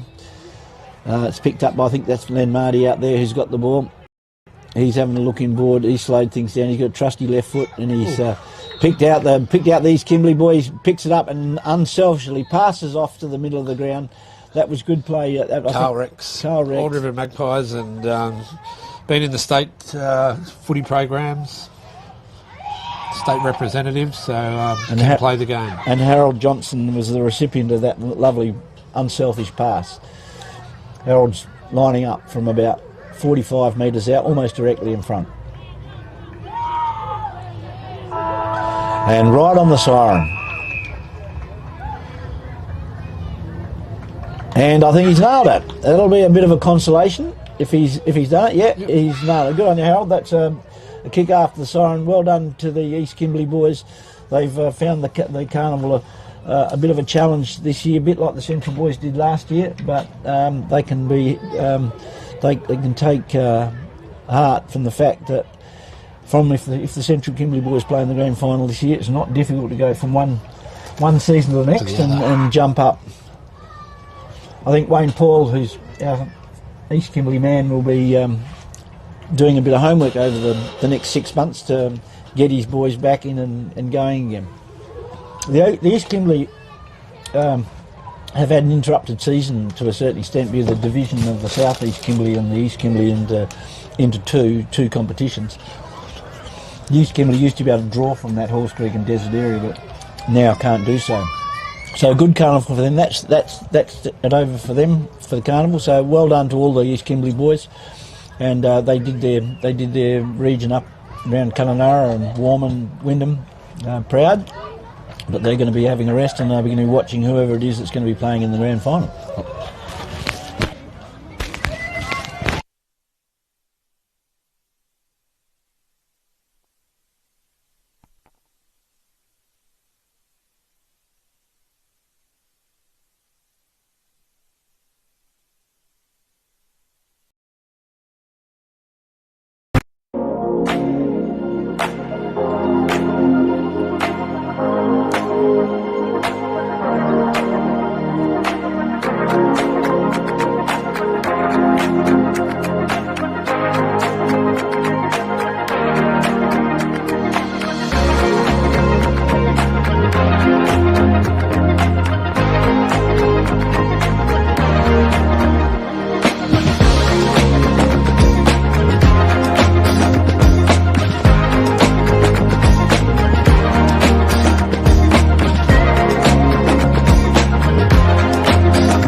Right, we're back on air, and I've got another special guest with us here at the Broome Footy Centre. Thanks for having me, Jeff. Shane Yardley, who's the Wellbeing Coordinator for Claremont. Claremont has been zoned to the Kimberley, or the Kimberley's been zoned to Claremont now for 20 years? I imagine, yeah. Around about 20 years. I think it was about 2006 or something like that. Then those discussions started. Yep. Might have been before that even. Mm-hmm. What are the challenges that having the Kimberley, which is such a remote place, Yep. Linked to Claremont as a zone? I think you summed it up, Jeff, with the remoteness is probably the major challenge. Getting to our great southern zone, even if you're looking at Albany, Mount Barker, Denmark, is a drivable distance within a few hours. Fly there within an hour to Albany. Getting access to the players in the Kimberley is a completely different kettle of fish, where it's certainly flights into Cunnamulla or Broome, and then half a day's travel to get out to some of the communities, making sure that you're getting there at the right time so the players and their families are available. And also, I guess, the remoteness also removes some of the possible family supports that the young players may have. So again, if you're recruiting someone from Bunbury or Albany, parents can be in the city within a couple of hours in their vehicle. But, getting parents from Halls Creek to the city when there's something going on or is difficult, and then getting the players back to their community if there's a serious issue that they've got to deal with, is a real difficult struggle for us. Yeah, the Kimberley's had quite a few players go to Claremont and make it, in inverted commas, yes. Make it.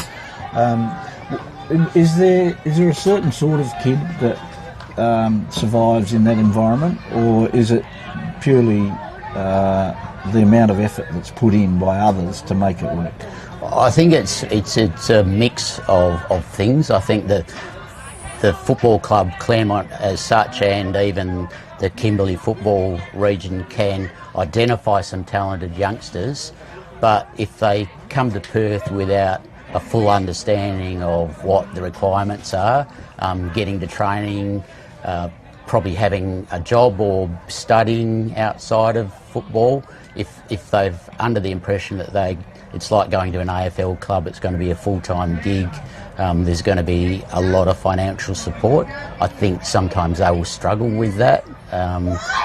So it's, I guess, that well-roundedness, a good support network around them in their community are some of the keys, other than just talent. Yeah, we talked about that the other day, and about the when you guys were in Fitzroy, and the awareness that these guys need to have of the environment that they're going into. Correct. Is a key factor. It is, and I think some of that can be addressed by things like the Kimberley spirit, where they come to Perth for a short period of time, and probably Claremont as a football club can look at probably increasing the awareness raising we do during that time. So it's not they just come and they stay as a group, but they actually get exposed to what it might look like on a daily basis. That's an interesting comment. I had the great fortune to catch up with Zephaniah Skinner,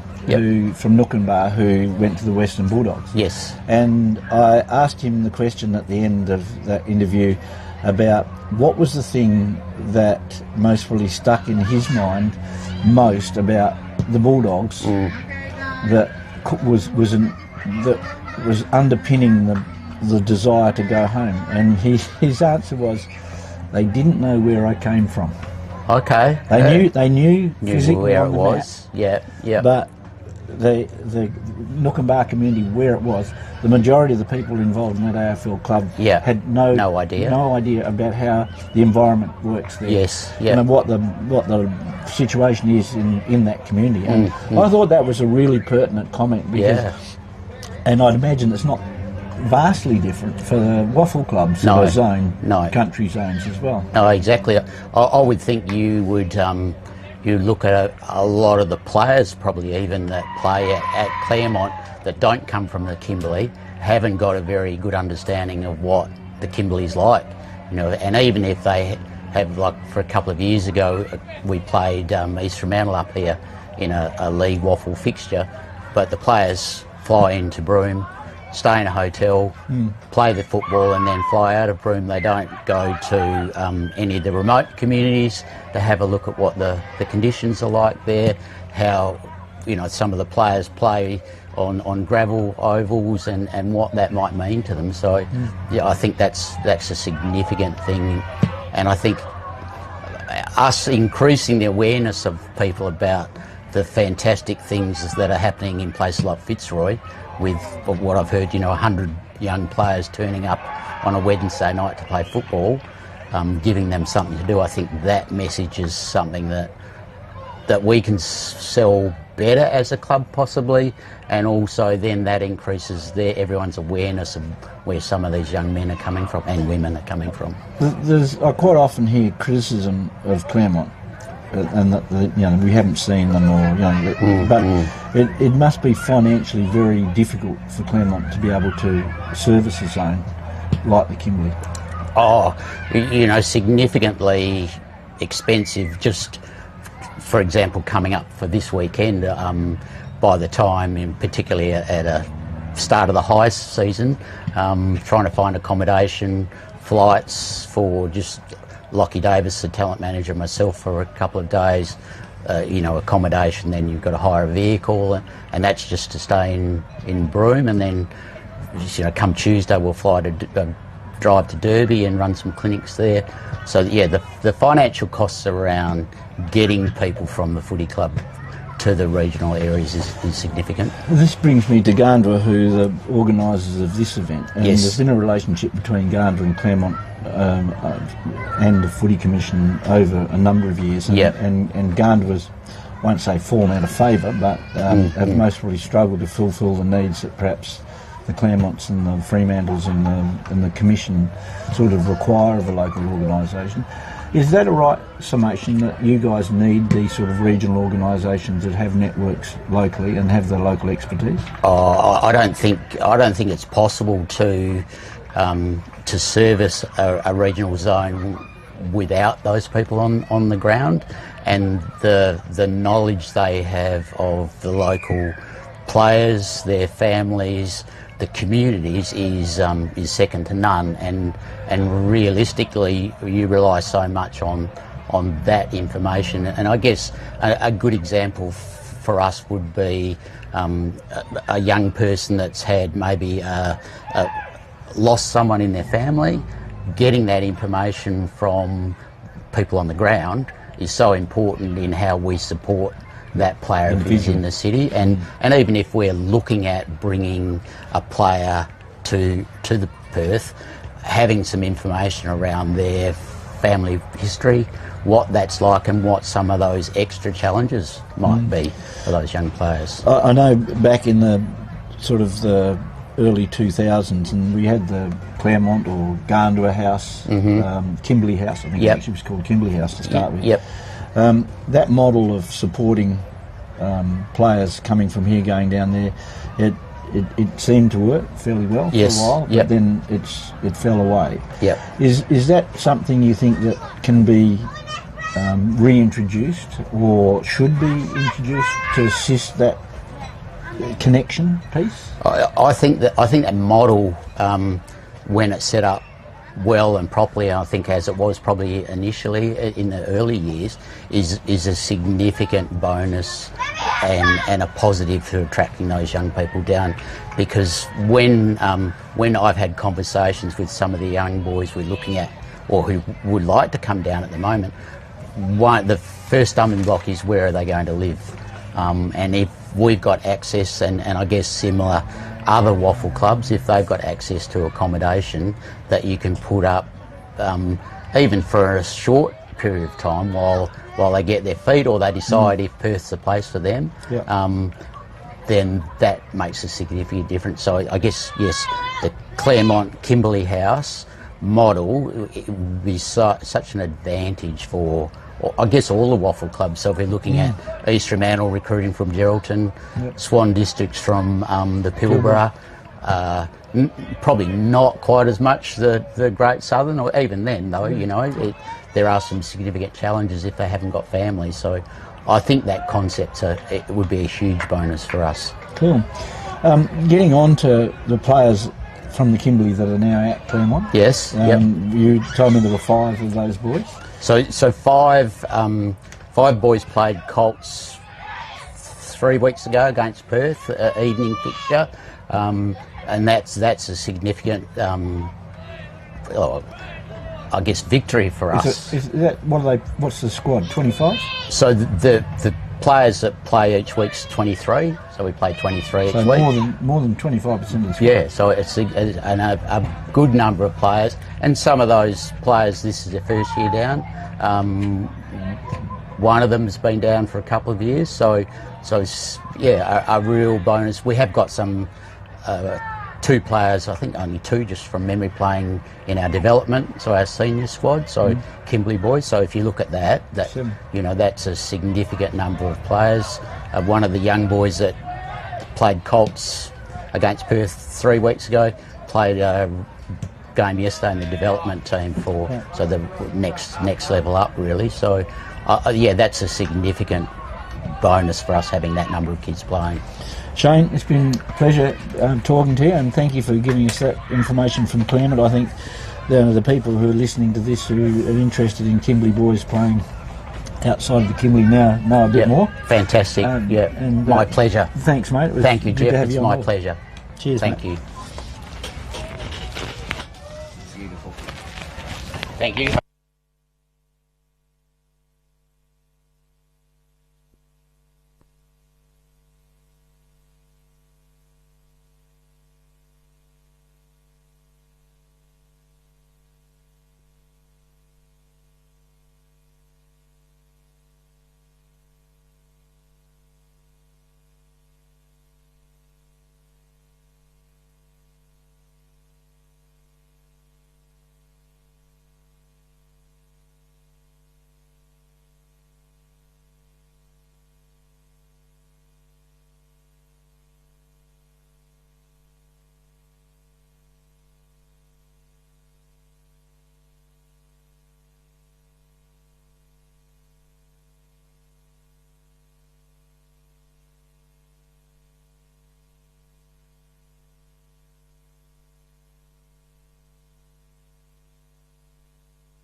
Righto. Here we go. We have the final of the Kimberley Colts Championships for 2026, and we've been able to work out who the teams are.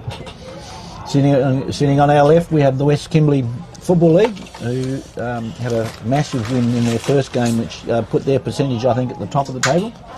And then on our right, we have the red shorted Saints, Fitzroy Saints team, who strung together a very good game this morning to defeat the East Kimberley, which has given them the percentage to get to play the West Kimberley.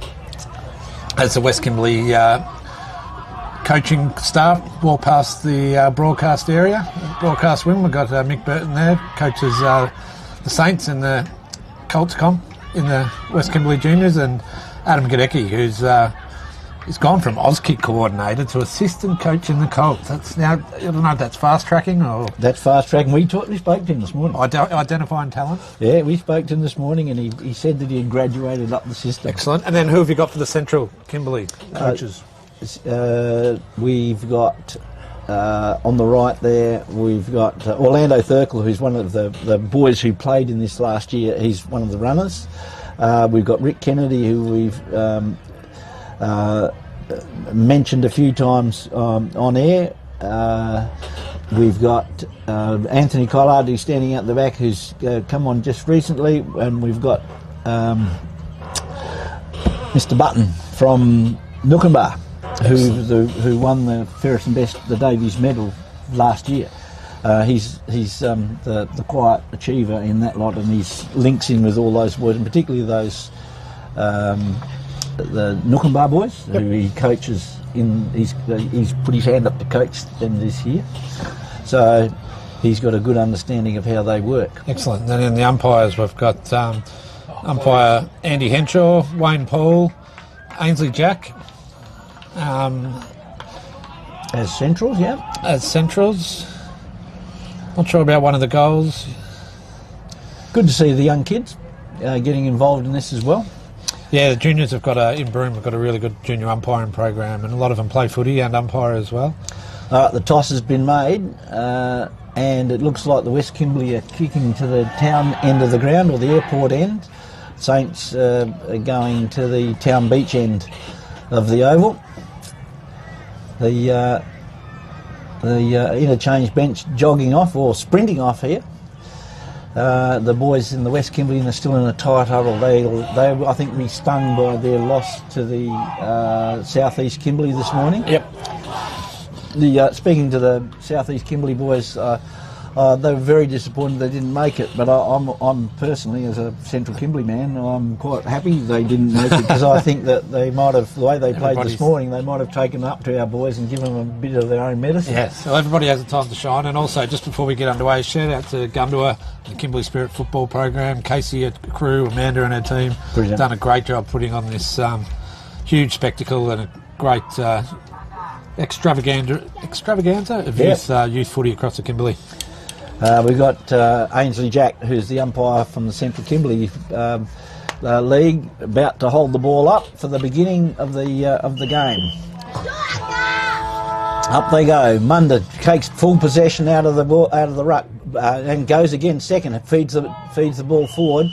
Good pressure from the West Kimberley, and they've got the free kick, but it's been sharked and cut off by the small Central Kimberley boys. It's being put up into the air. Nice, really good competition between those two boys.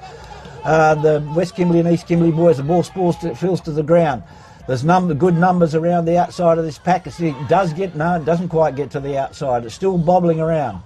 Pressure's right on. Central Kimberley try to get a king in, and doesn't go. Now I think he's got a push in the back. Unfortunately, Lyndon Nickens, I think, got into the back of the West Kimberley player. And I'll just turn Jasani Ryder, I'm pretty sure that is we got there. Number 19, yeah. Who's been in form with the boot, as we know. But good pressure around the ball there from both. Could have went either way, and then... Yeah. He roasted it high, but he's got it. The West Kimberley boys celebrate. It was good pressure footy. probably not his cleanest kick, but it still got through. I think he realised he was a bit too close to the man on the mark at the end, but fast start again. Good footy from both teams. It's underway. They've got a good method coming into attack. The West Kimberley boys, they certainly put the pressure on the backmen and make them work really hard to keep them out. And some good tussles, two good tight tussles, umpire letting it go. That competition down here between Anthony Munda and his opponent was good. As they get it out, the West Kimberley get it out of the centre. They're playing in front. The big man pops it over the top. They go. They spoil each other. And ball's not forward, but the West Kimberley's there. Number 14 kicks the ball forward. That was Philip Pigram, and it's bouncing around, and it's going down through the goals for a point. Pigram appealed for a tunnel. He got a late tunnel. Wasn't much in it. Just clipped him as he was kicking the ball. This is Kazaris Baker kicking the ball out. He fell it short on its side, dropped into the hand of 23. Keanu Crispin, who shows he can kick goals. He knows where the goals are. So he's lining up from almost 40 out on a 60-degree angle. There's a very fast start by the West Kimberley. They'll take heart from this. And he ambles in, kicking from just inside the 50. Launches for goal. Beautiful kick. It's floating back, coming back, and hits the post. That's the first poster that we've had. You were mentioning earlier, we hadn't had a poster in the carnival. Well, there it goes. We've had our first. Straight into it. All right, Kazaris Baker kicks out again, and he picks up Nashawn Naguna. He's flicks it over out here to Latrell Lenmarty, the fullback who played such a good game yesterday. He's looking for runners up ground. There, Willow Williams leads in the middle of the ground. That's ignored. Now he's looking further. Now he's gone back to Willow, and he takes the mark. He's looking around. He's going to go all the way back to Kazaris Baker, who's going to pick out his man on the leading up from the wing. That looks like Dequane Mick. Ball eludes him and then goes out of bounds. No, it doesn't go out of bounds. They call play on. The West Kimberley bang it back in. Oh, big lead from behind. Yeah. Willow. He was 2 or 3 deep. Just having a yarn with him to say, make sure you hang his stick, mate, just before. And he hits Munda with a beautiful spearing pass. The boy has absolute talent when he shows it. Good handball by Barber. Good evasion again by Kazaris Baker. The high tackle, but it's ignored by the umpire. It gets over to Kazaris. He handballs inside. Lenmarty unfortunately fumbles the ball. It's taken back in and then goes, nearly a beautiful mark by number 11. He retrieves the ball, tackled hard. Beautiful tackle holding the ball. He's paid a swing into the Munda. ground. That was a puzzling decision by the umpire. Okay, this is a pivotal time in the game. But anyway, the ball. Sometimes your luck's there, and sometimes it's not. He's who's the guy kicking? Not sure. We can't see his number. Yeah, he's celebrating that. That's number 10. That's number 11. Lethan Turner. Well, it might take the wind out of the sails of the Fitzroy boys a bit, but they've just got to learn to buckle up and go again. So a highlight in the goal there, but that mark just before that, pretty confident from a boy sitting at full back to take a hanger like that. From 3 deep too, it wasn't... One thing that's been pleasing to see is that the Fitzroy Saints have, when they've had it in their back line, they've got time and poise. They're not just rushing it out. They are still looking for their switches and their forward up leads. So just a couple of the kicks haven't come off yet. Yeah. So the score, 2-2, and 5 minutes into the first half, 2-2 to the West Kimberley Footy League, and the Central Kimberley yet to score. And we've got a free kick for a centre square or 666 rule. That's warning. It might have been a warning, and I think the whistle just came. By the time the whistle travelled to the central umpire, he'd already thrown it up. So, 666 warning. For West Kimberley? For the Saints, I think. I think it was the centre half forward. Oh, right. Okay, Kenyon Munda in the ruck against number 20 for the West Kimberley, Finlay Collins. He goes again, Finlay Collins with the big ball, misses, and the ball goes in. The West Kimberley boys are certainly going in much harder than they were in the previous game against the South East Kimberley, and it's ruffled a few feathers, I think, in the Central Kimberley boys. They're not able to get that run game going that they were earlier today. Okay, ball's pumped towards the forward line, or there was no contest by the Central Kimberley boy, which almost let the West Kimberley boy in. They feed the ball forward.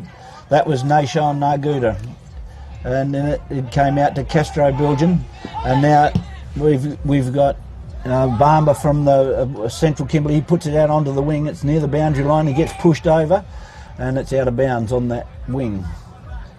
And I think there's a little bit of a breeze going towards the town end now. I just saw that kick slightly hold up in it, so wouldn't be saying it's probably a 1 or 2 point breeze, not major, but it might pick up as the game goes on. Yeah, that was Asmund Costain from Central Kimberley who was competing with that. It's quite noticeable the size difference between some of the mosquito fleet of the Central Kimberley and the Ranger boys of the.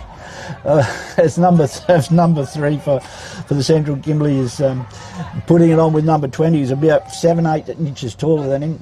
A bounce ball, basketball bounce, trying to pick him up. There's a bit going on. Between number 10 Jake Gardner and Willow Williams. And you got to win the game with the hands on the ball. That's it. Yeah, good knock by Munda forward. It's going to be sharp. Lyndon Dickens, but I think it's going to be a lasso off his foot. The West Kimberley take the kick. They're looking inboard, looking for some movement. They've got Crispin down here on the wing who's free, but he's. No, I think I've just heard I've heard the coach for the Central Kimberley Footy League just take Lyndon Dickens off because of a silly bit of play after the play before. And the West Kimberley are certainly taking it to the Central Kimberley boys. They won't expect this. They thought, I think, that they were going to be able to run away with that. But the West Kimberley boys now are peppering the goals at that highway end. I think that was Crispin who got that goal as well, as he comes jogging out towards us. So 3-2 to the West Kimberley, showing some fantastic football skills in this first half, really taken it to the Central Kimberley, and they've all sort of bullied them to a certain extent. Yeah, just getting the first or second kick, but not getting the third link up on the half back line or the centre wing. They just haven't won that ball, but once they do, I'm sure they'll transition it quite fast. Okay. The rucks go to it again. The ruck falls forward. It's picked up by Akeem Brown. He handballs forward. Now they got the run going. Nashon Naguda. No, sorry, that was Akeem. No, it wasn't. It was Dequane Mick handballed the ball forward. Brown got it back. And now they've spotted Collard about 35-40 metres from goal, almost directly in front. That was better play. Just push the ball forward, keep it running. Centre clearance and Akeem Brown got it. Great hand passing to each other. Made the mistake but got it back as Alfonso Collard lines up. He's pulled it a bit to the left and it's through for a behind. So that's the first score for the Central Kimberley after 9 minutes and 57 seconds. So the score, Central Kimberley 1 point to the West Kimberley 3 goals 2. Ball's brought out onto this near side wing and is punched out of bounds to be rolled back in front of the change rooms down at the town end of the ground. The ruckmen get to it. Townsend, who was such a good player in the first game this morning, is taking the ruck knock. He's a pretty short sort of guy, but he does okay. He brings the ball forward to the running West Kimberley player, feeds the ball forward with a nice handball, picks out number 20. He's off. He doesn't stand. He gets on his bike and off he goes. Beautiful pass. His teammate drops the ball, but good enough to recover and bang it into the forward line. But Latrell and Marty, playing a real solid game down there at fullback, takes a defensive mark about 20 metres out of goal.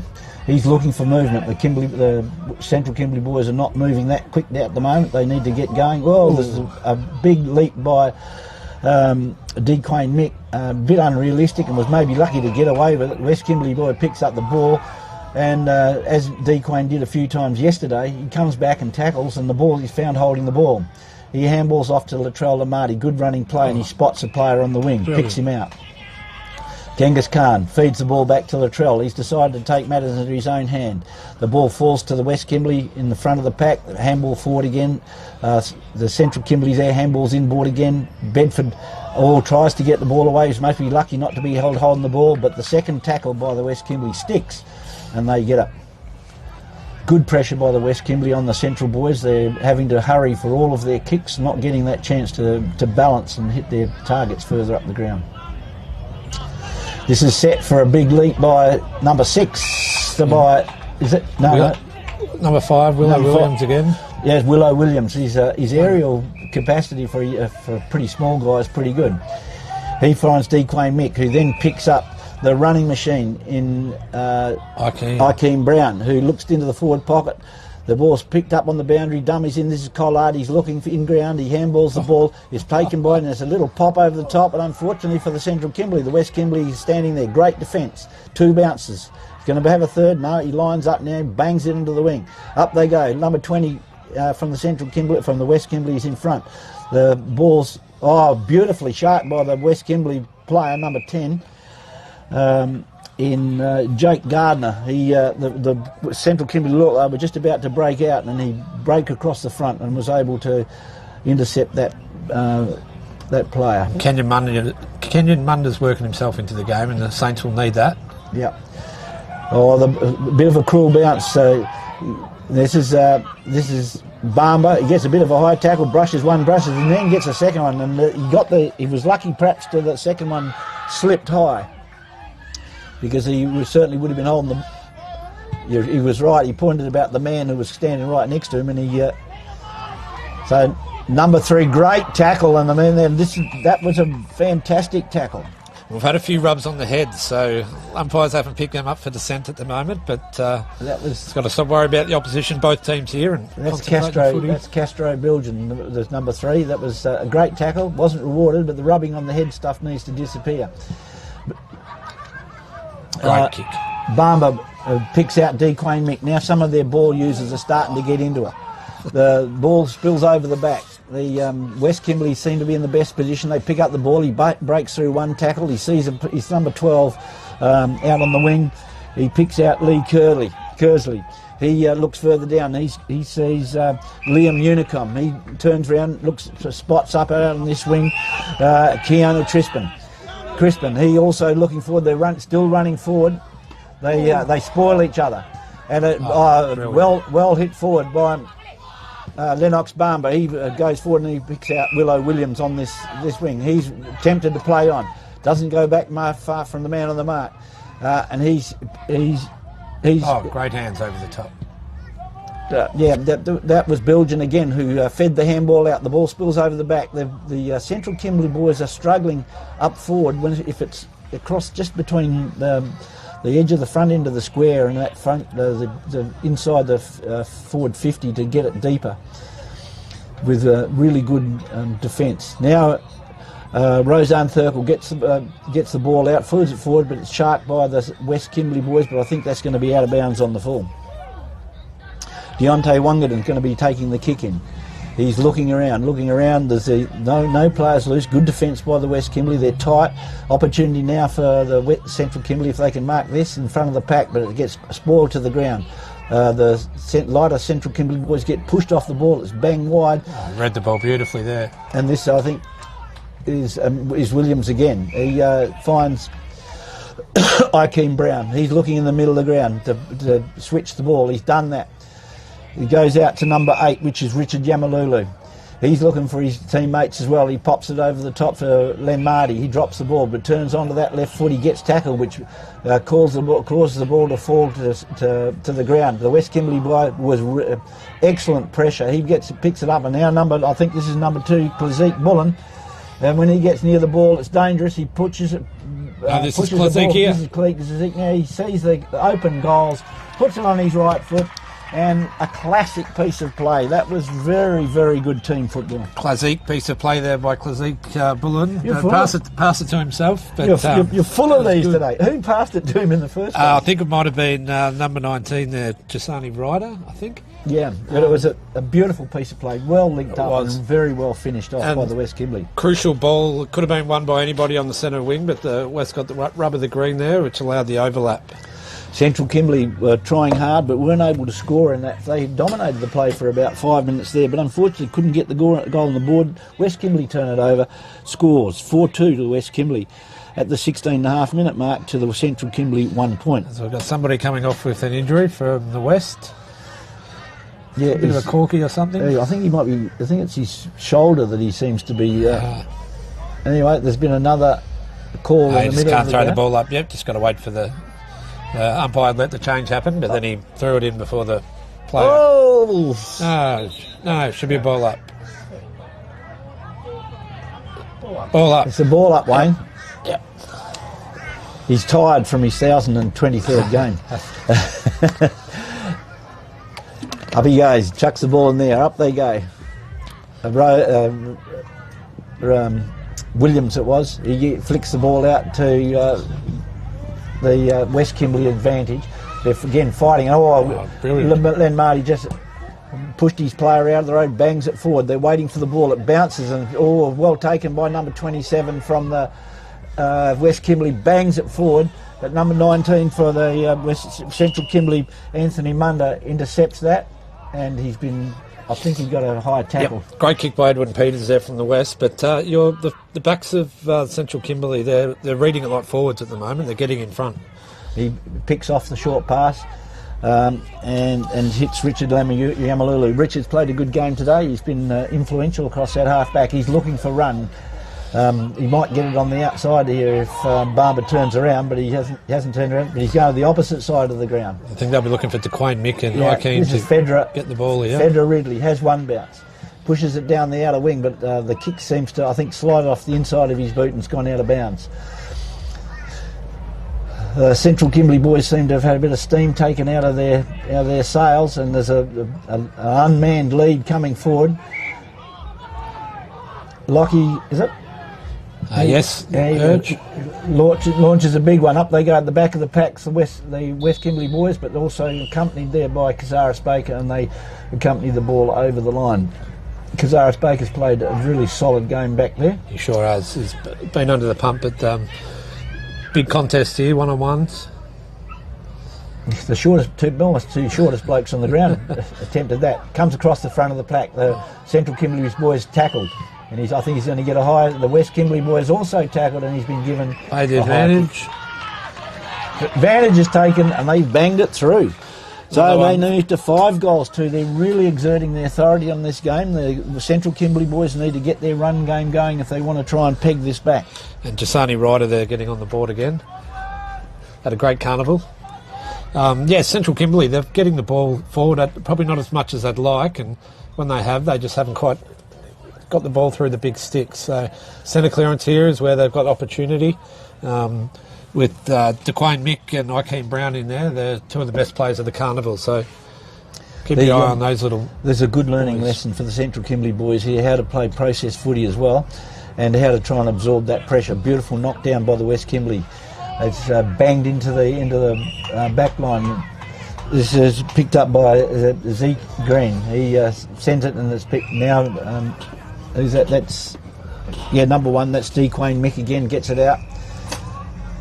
Look at this great hard running by DeQuain as well. They've picked out Fedra Ridley. DeQuain picks it up, sends it forward to the front end of the square, but the siren goes to end a very entertaining quarter of footy, and particularly by the West Kimberley. They really pressured the Central Kimberley boys to around the ball, which meant that they couldn't get that running game going, and so the scores at half time 5-2 to the 32 to the Central Kimberley 1 point. Only 1 point. I've put it down there a few times.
Right, we're about to start the second half. 32 to the West Kimberley, 1 to the Central Kimberley Footy League, which is mostly a bit of a surprise if you'd been watching these telecasts over the last couple of days. The Central Kimberley boys certainly had it put to them by the West Kimberley boys in that half, and really played some methodical, good team footy. And the Central Kimberley boys just weren't able to link that team game that they've been developing to be able to get the score on the board. Yep, hot footy, pressure footy. A couple of things didn't come off for the Central Kimberley in their transition of play.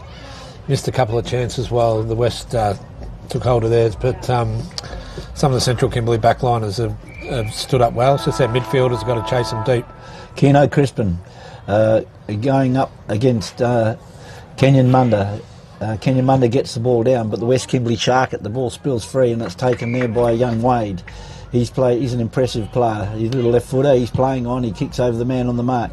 It's the Central Kimberley in front, and that's a strong mark taken by Anthony Munda. He lays into the middle of the ground to his other brother Munda. Now handball forward by Lyndon Dickens out to Asmund Costain. Then Collard makes a good contest in there. They're all piling in. The ball is actually out of bounds, but the umpires missed it. West Kimberley grab hold of it, push it into the middle of the ground. The tackle's missed, and so now he's able to get hold of the ball. He's pumped it into the centre of the ground. Number 14, who's got some speed on. He's got some competition there. Number 19 for the Central Kimberley footy, fighting hard for the ball. It spills out. Barber gets it onto his left foot. Up it goes. Deontay Wangit, no, the Ikem Brown. It comes out to Ikem. He's got cramp or hurt his foot. The handball over the top. Cullard's got this. He's having a snap on goal, and I reckon he's nailed it. Oh, no, 1 point. That looked like it had sailed through, but unfortunately just drifted wide on that right-hand post. And West Kimberley have been forced into a couple of risky kicks. It's paid off for them. Yeah. But great pressure. Great work by Pigram and Wade as well from West Kimberley. So the first score on the board, 2 points now we've got for the Central Kimberley. West Kimberley 32.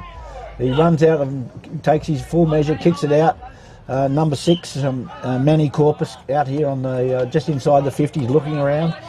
There's a bit of movement going on. He's just pumping it long on the ring where they've got the outnumber. The ball goes over the back. This is Ikem Brown. He pushes it forward, picked up by Nashon Naguda. He looks in the middle of the ground. Munda is free by himself. He looks inboard, drives it long towards the square. There's all West Kimberley back there. They're going to take the saving mark. He didn't have a look. He just blazed away. Number 9 pumps it out. Now comes busting through comes Dequane Mick from the middle. He's got blistering pace. He hooks it back up and he's put down after he's got rid of the ball, and I think it's going to be a relayed kick. Yeah, there wasn't much in it. They were both attacking the ball, but got him as it or after it, so went under him. Yeah, he's ruled it that it's okay, and he's just getting the free kick for late rather than... Yep, but it's downfield. It looks like he's paid the downfield. But Dequane Mick and Ikem Brown have taken it upon themselves. Yeah. And I think this is Henrik Skinner. If I can't see his number, but Henrik was having a shot. He's about 15 metres out of goal. Left foot up. And he's nailed it. So they're on the board with the goals. 1 goal, 2-8 to 5 goals, 2-32 to the West Kimberley. 3 minutes into the second half of this half. And I'd say that... the coaching staff of the Central Kimberley might have had a bit of a word to their boys about how to ramp up the pressure. Yep. And they've responded. So 3 or 4 entries to just the one of the West Kimberleys this half. Yep. So Rick Kennedy pleased with his charges at the moment. Up goes Crispin again against Munda. Munda wins again. The ball goes forward, but it's punched back again. Naguda is pushed off the ball, but unfairly, I think. Yes, he's got a push in the back.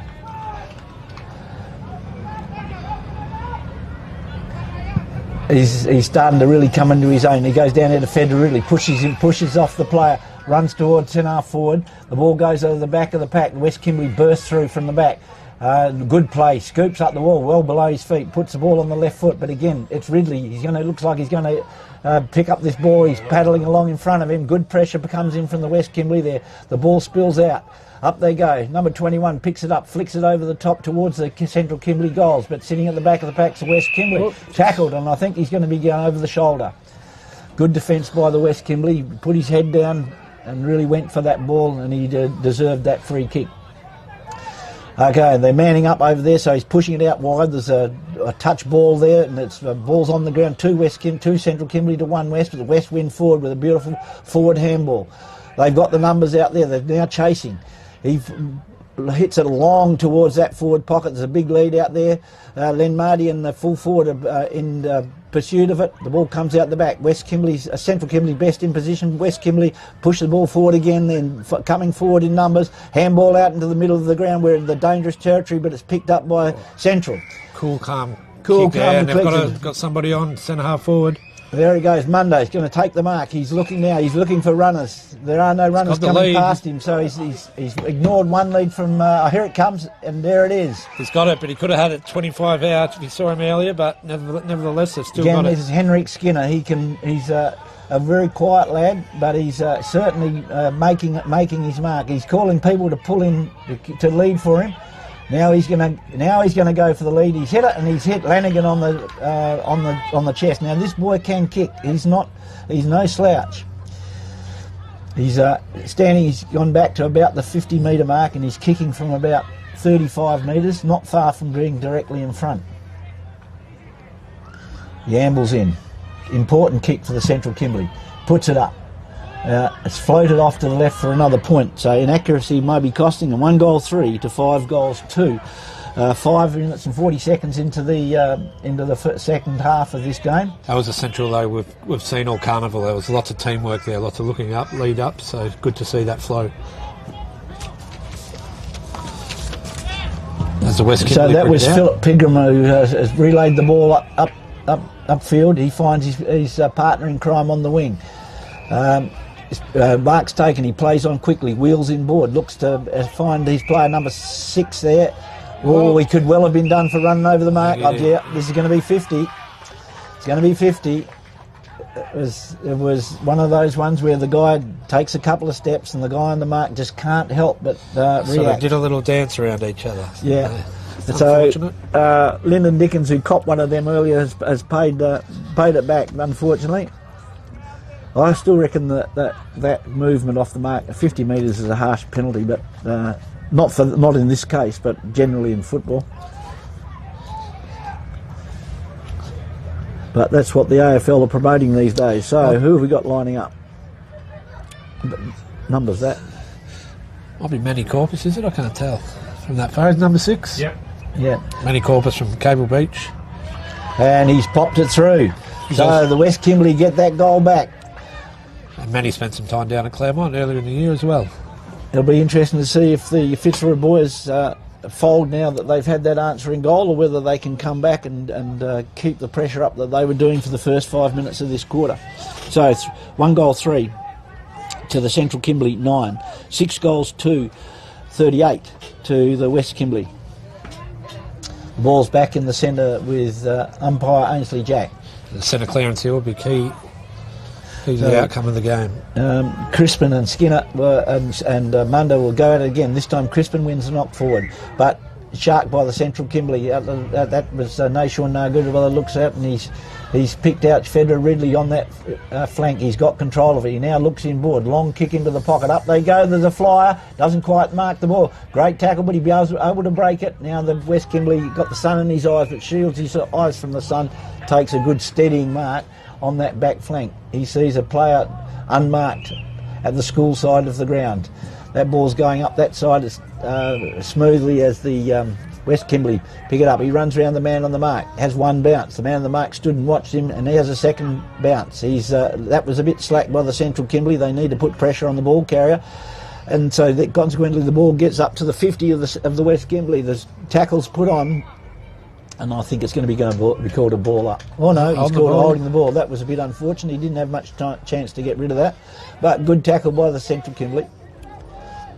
Got a free man on the wing here, big fella. 2 bounces. Mismatch. He's bouncing his way down that wing. Unfortunately pulls the ball short, but the West Kimberley man fumbles it, but a great tackle holding the ball. West Kimberley, good pressure again. Just as Dequane Mick was about to burst free, he was able to get hold of the jumper and hold it. Here's going to be a big clash here. Barber pulls up but spoils the ball, but a beautiful smother by West Kimberley. Feed the handball out. Now the handball forward goes forward. The Central Kimberley boy, now Bumper picks it up, has one bounce. He swings onto that trusty left foot. He's got nobody anywhere near him. Number 7, Asmund Costain, his teammate from Nookabar, looks in down for Lyndon Dickens. He swings onto his left foot. He drills for goal, and he has nailed it. Beautiful piece of play. Shane Naguda picked out Lyndon Dickens beautifully just inside the 50. Swung onto that trusty left foot and banged it through. So a quick answer by the Central Kimberley to that West Kimberley goal. It's good to see that the Central boys are not giving up, even though they've about 4 goals down. So 2 goals, 3 behinds to the Central Kimberley at the halfway mark of the quarter, to the West Kimberley 6 goals, 2. Some exciting footy happening here. The Central Kimberley boys now making a real game of this with a couple of goals early on in this second half. Ball's tossed high in the air. The 2 ruckman out again. Munda again pushes the ball forward, but again for number 15 for the Liam Unicum gets the ball. He feeds the ball out. It's pumped forward, but sitting behind the play, kick behind the play, Central Kimberley. I think that might have been Zeke Green. He sees Dequane Mick, who's standing by himself, took it too easy, put pressure on himself.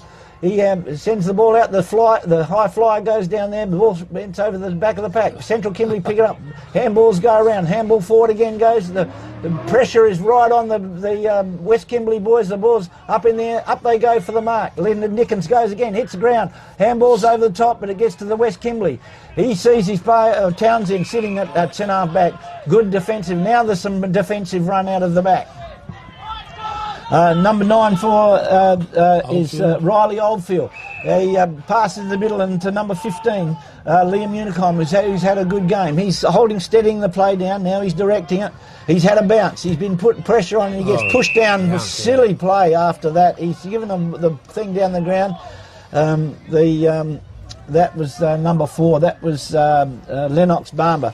He realised his error and they went up and had a friendly chat after it. So. Good strong mark by number 10 for the West Kimberley, Jake Gardner. Good pair of hands. Nice spoil by the West Kimberley against it, and runs into a brick wall. Ball spills forward. Central Kimberley come forward, but he runs into a brick wall. The pressure's right on as all the players charge in. Central Kimberley get it. Slips over at the wrong moment, Barbara, but he's chasing down the tackle. There's a spare player free out on that wing. Zeke Green puts pressure on. The ball's hooked back to the middle of the ground. Up they go. West Kimberley in front. Ball spills to the ground. He's dodging, weaving, tackled. Handball's over the top, and the ball has been pulled up. Hirsch with the rugby style kick on the opposite. He nearly marked his own ball there. Ball has been called out of bounds, deep in that left forward pocket for the West Kimberley.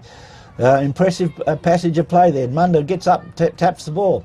Len Marty shepherds with his teammate, but the ball dribbles out over the boundary line, just outside the 50 at the West Kimberley end of the ground under the light tower here at the Haynes Oval. Beautiful afternoon. And for this footy, some exciting footy. All the Central Kimberley boy charges through. Then it's picked up, and again, bang forward. West Kimberley in best position, it clears the pack. He picks the ball up, dummies one way, dummies the other, then gets tackled, and I think that's going to be a sling. One or the other. He's going to pay it a sling. Just the momentum there. Nothing malice in it. Just. It was unfortunate, but that was the way that it went. And then the runner's around. He's running on. I'm not sure who that player was to identify him. The ball's gone through the back of the pack. The West Kimberley are at the back. They're going to dribble it through by the looks of it. It's gone right across the face of the goal. These two players, Townsend is fighting hard down there. The ball, the West Central Kimberley boys get numbers to it and are able to push it out beyond the 50. He's got the ball, he's got it in front of him, he's running, pushing, and I'd say he should be holding the ball, but it hasn't been given. He comes back again. There's pressure's right on. That was Richard Yamaloof. Great pressure. He's really been running the ball. Now Lyndon Dickens got it. He hits it up, and Collard in front. The good spoil comes from behind. The pressure goes on. And a beautiful tackle by Asmund Costain. This boy has played some sort of game today. Not much you could do about that. No, that was a lightning tackle. He has a lead in the minute from Lyndon Dickens. He pops the ball up they go. The ball gets spoiled. Lanigan went for the mark. Skinner goes to ground. The ball goes to ground, and there's good tackle. And then Townsend, I think, is number 16. That was Harry Rahman. He punts the ball forward, and this boy has played a very good game. Riley Oldfield with a cool head there to He's been really good. Number 20, Finlay Collins, pumps it forward, up they go. No, there's no mark paying, he has paid the mark. There was a little bit of a dispute. The man in front was paid the mark. A couple of cool heads there with Oldfield to Unicombe. Manny Corpus holding the ball, holding up. Now he's called to play on. The ball goes up the wing. There could be some spring going on here. No, the West Kimberley boys in front. Iken Brown couldn't spoil that. No, number 10 pumps it along the boundary line where the West Kimberley have 2 boys. Number 2, Klazik Bullen. He looks inside and hits his target. The boy has a really beautiful foot, and he's hit his teammate about 20 metres out from goal on about a 60-degree angle. And that's right up. And that's Ryder. Those 2 boys have been very effective in this carnival in joining together. And the goal assists all day for Klazik. Yeah. He's got the check side again. He's got the check side, and he's pumped it right across the goals and out of bounds on the other side. We're at the 15-minute mark of the second half. 2 goals, 3 to the Central Kimberley. 6 goals, 2 to the West Kimberley. Central Kimberley boys haven't given up. That looks like Anthony Munder out there that's got the ball in the decoy mix in the clear. He plays on. And there's players everywhere out on that far side. This is Collard bumps it into Lyndon Dickens. This boy can use the footy. He's looking. They're running.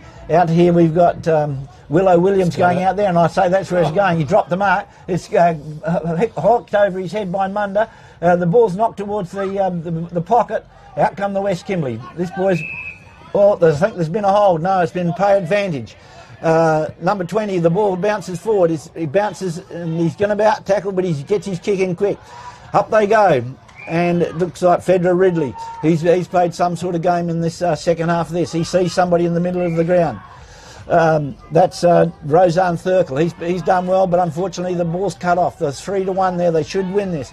Iken Brown picks the ball up, bangs the ball into centre half forward. They're going to go up. There's hands in the back. West Kimberley though at the back of the pack. The ball spills to him. 14 dribbles the ball out wide where the numbers are for the West Kimberley. A fantastic smother there by the Central Kimberley. It's socked forward into the goal square, but again, good defence by the West Kimberley. The ball bounces high.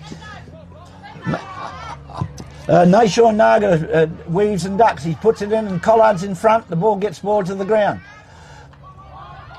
West Kimberley now clear it again. Their defence has been strong. They've resisted this push by the Central Kimberley. Out on the wing there, they open the play up. There's a spoil from the front. He's effective. He didn't touch him. It was good play. They're both in dispute of the ball, and the ball's now pushed out of bounds deep on that outer wing at the school side of the ground. Been a big focal point, Collard, providing contest, bringing the ball to ground if he's not marking it. Yep. He's got the free kick in here. He's looking. It's going to be a throw in. He's been overruled by the central umpire. The ball's chucked up. Up they go. The ball spills down. West Kimberley shark at the back of the pack. The handball goes forward, partially smothered, but he gets it again and breaks the line with a long kick down the ground. West Kimberley in front.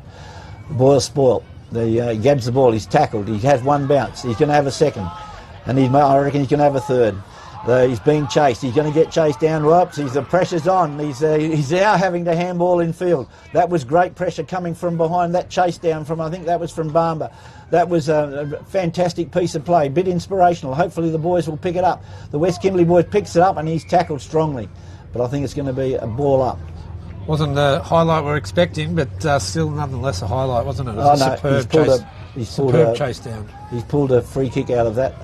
Must have been a high tackle. But I think with a minute and 40 seconds to go, the game has been sealed. But good on the Central Kimberley boys. They fought this out to the end. Also, fantastic footy from the West Kimberley. They've resisted the fight back that Central Kimberley put in, and there's been a couple of very good players for the West Kimberley in the down back in stopping the Central Kimberley running forward. With Lathan Turner lines up, kicks it high, but pulled it out to the left. They dispute in the goal square, and has been pulled down big mark by the West Kimberley. He runs down his left foot, bangs it through. Is it Ryder, number 19? I'm pretty sure it's number 19. It's a long way away. And that's the ball game. but we've had a great game of footy. We've had a great carnival. The West Kimberley boys, deserved winners of the carnival. They've shown their mettle. They got beaten up a bit this morning by the South East Kimberley, who played some fantastic footy. But they've come back really strongly in this game, and all credit to the West for the way they've played out this game. Also, a big congratulations to the Central Kimberley boys, who didn't win a game last year. They've come through and won 2 this year. South East Kimberley boys also won 2 this year, and they'll have bragging rights over the West Kimberley, saying we beat them in the first game today. But I'm sure after this that everybody will get round each other as the ball's chucked in the middle. Munda wins it again. He's been Barmer's been tackled high. Lennox Barmer's he's been a great footballer. He tosses it high. One last go for the Central Kimberley boys, but it's picked up by the West Kimberley, and they're great to see the hugs being given right there where the play is. No animosity, nothing. The boys all hugging themselves. Fantastic camaraderie here, and great for Kimberley footy, and all those who've been watching from outside the Kimberley, come up to the Kimberley, come enjoy the weather, come enjoy the sort of footy you can see up here with Indigenous boys playing, and not only Indigenous boys but the non-Indigenous boys mixing it together and having fun, enjoying themselves and really showing their skills. I think we've been really lucky today, Ian. We have. It's been a great couple of days, a great carnival, great sportsmanship, but great skill and talent on display. Some of the kicking skills, the marking, but yeah, I mean, the kicking, the evasiveness, some of the midfielders for both teams, like your Unicorns and your Browns, your DeQuain Mix, really put on a show for the viewers everywhere. And again, a shout out to Gunda and Kimberley Spirit for the great opportunity they've put on and the great carnival over the 2 days. The viewers see the on-field stuff, but there's probably more work put in off-field to make sure this carnival happens, and to all the team managers, volunteers from all across the leagues. Players in the leagues get a week off, but the volunteers keep going. And shout out to Filming Footy as well for bringing the big truck up and touring the Central Kimberley all last week, and to the newly crowned Kimberley commentator of the year, I think, in Jeff Davis, for holding fort here and putting out a good product. I apologise to any of the boys that are watching these broadcasts, and I've got their name wrong. The Central Kimberley boys last night gave it to me in calling wrong names. But yeah, it's been an experience. Thanks, John, for allowing us to be a part of this, and Eamon, thanks very much for your help and your expert comments and assistance, and the job you do with the Footy Commission. We very much appreciated by all the leagues up here, and yeah, without you guys, we wouldn't be seeing what we see today. So a big thank you everybody, and now we'll cut and we'll go to the presentation in a short while.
All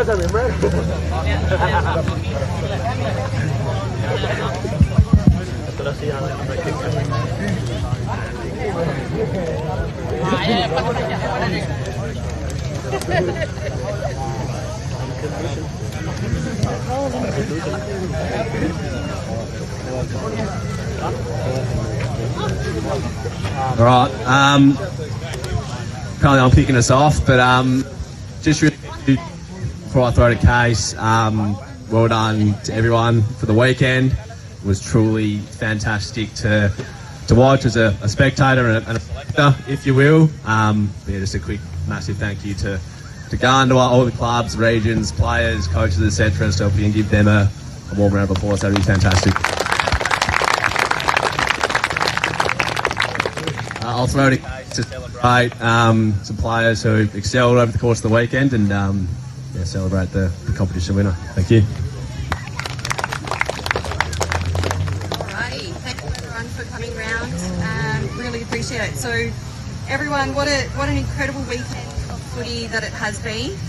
To see all you young fellas out on the field has just been an absolute highlight of my weekend, and also my job. I really do love running an event like this, to see the opportunities that come forward for you all, to see you represent your regions, your clubs, yourselves, your families, and everyone that's watching live. It's really amazing to see. So can we just give a round of applause to all of our players today?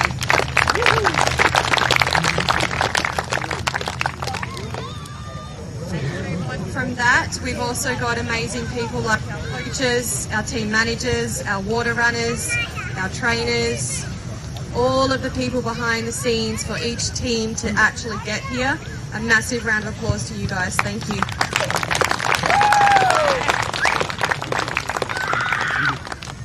Before we get started with the official side of things, I'd just love to say a massive thank you to all of our staff at Gandua and our regional crew. Thank you. Without teams like you, this event wouldn't happen. So really, really, really appreciate the long hours, the big days that you've all put in to get here. And addition to that, all of our match day supports, sports trainers, medical team, umpires and external volunteers. Big shout out to you guys.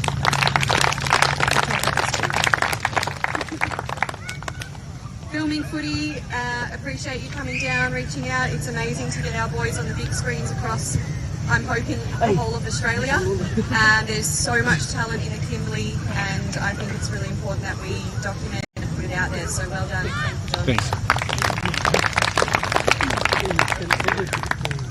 Again, Lockie and Shane from Claremont Footy Club have been up here, getting into it Kimberley style.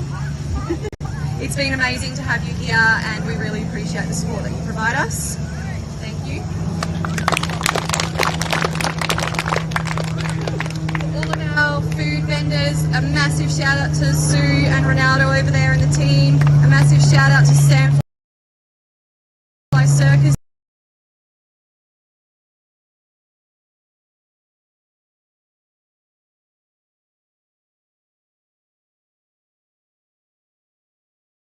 Jared from CAMS, we've got Hoosie and Colin, and we've also got Lara and the team at the Surf Club. So massive thanks for helping us make that happen. Alrighty, we might move right on. Can I please get the coaches from each team to come forward?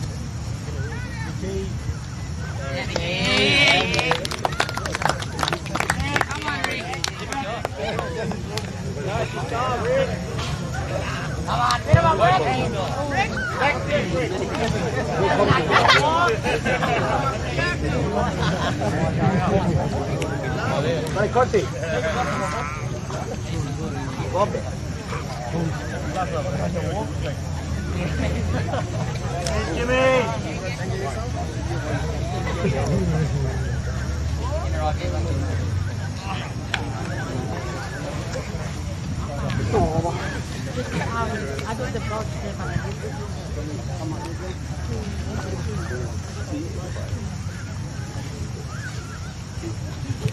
Hey! Fabulous.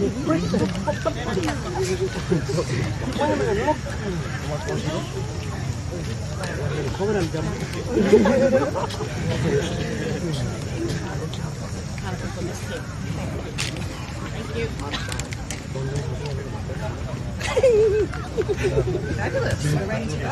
So, first up, the Team MVP Award. This award recognises the standout players, I should say, who give everything on the field, make a real difference for their team throughout the team competition. These fellas are voted in by the coaching staff right here, and it's an absolute pleasure to introduce these young fellas who have played their hearts out over the weekend.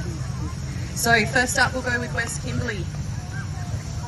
Our team MVP for West Kimberley, please give a massive round of applause to Kai Pinden.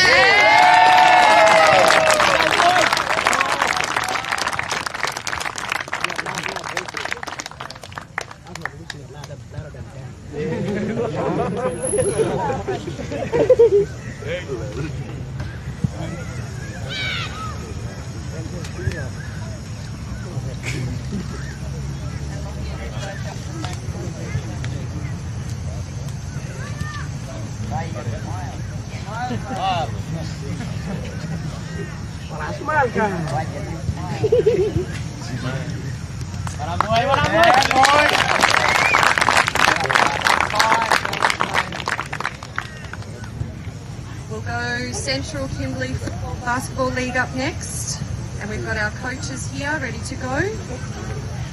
And the team MVP is Lennox Bamba.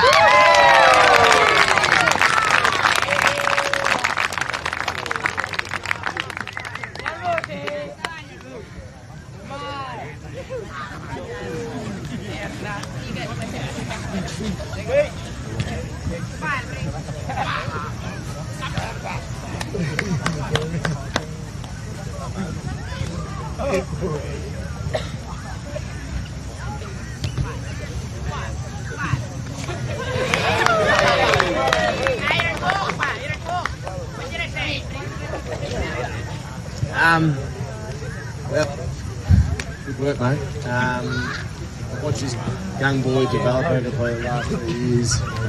Player on the field, person off the field. Today, the young man who you stand in front of us, you play with heart, and well done. You deserve everything you get, mate.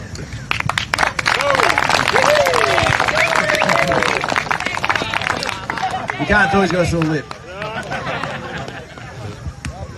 Sorry, we'll just go back to West Kimberley if you'd like to have a quick word about Kai Pinden there. Sorry guys, I jumped the gun. I just wanted to cut back in the shadows where you like to be. Just watching Kai play over the last couple of days, honestly he gives 100%. He doesn't bitch, he does exactly what the coaches ask him, so fully deserving that award, mate. I don't think a lot of people understand what an effort is for you and your mob to get down here from Luma as well, so it's not as if it's a 2-minute drive, he's also had to travel, but so proud you got this and fully deserved something.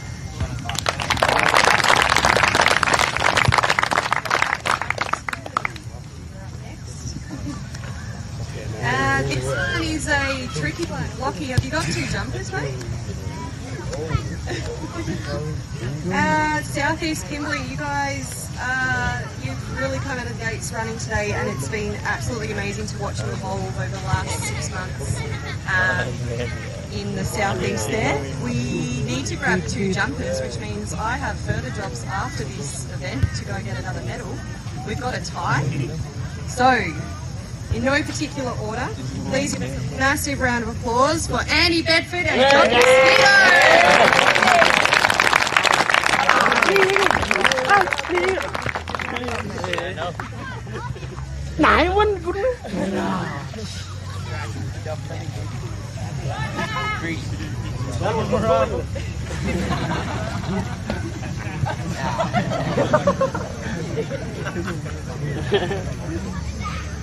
Boys, we'll get another medal to you when we can. John, you got one from last year, don't you? I need that one too,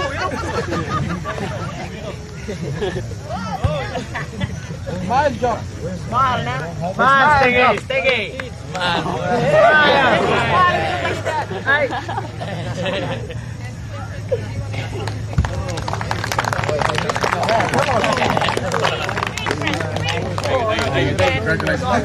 Thank you. So, my boys, I'm very proud of you. It's done really well considering we haven't had a league for 3 years, but when we haven't had a league start next month, so we'll definitely be back next year. So, thank you.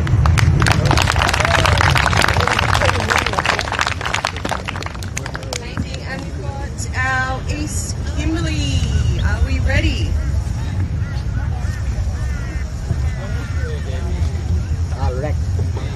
So for East Kimberley we have Jason Morgan.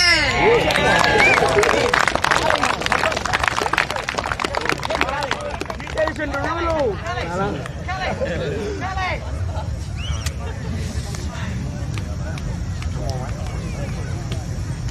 Smile. Hey, boy. Smile.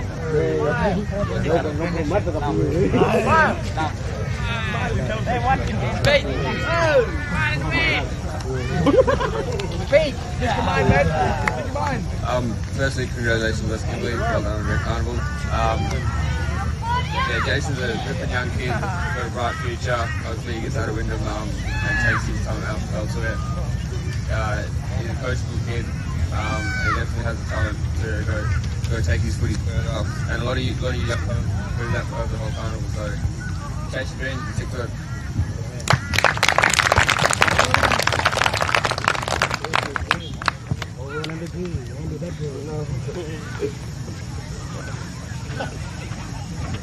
Oh, well done. Can we just join me in a massive round of applause for all of these fellas in the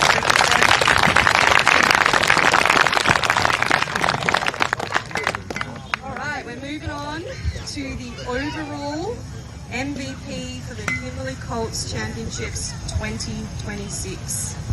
This one is the most prestigious individual awards for our event, Kimberley Colts Champs. The overall champ is the champ that has... all the votes have come in from the umpires, so appreciate the umpires. These players rose above the rest across the entire competition, showing skill, determination and true spirit of the game. Lockie, do we have 3 jumpers?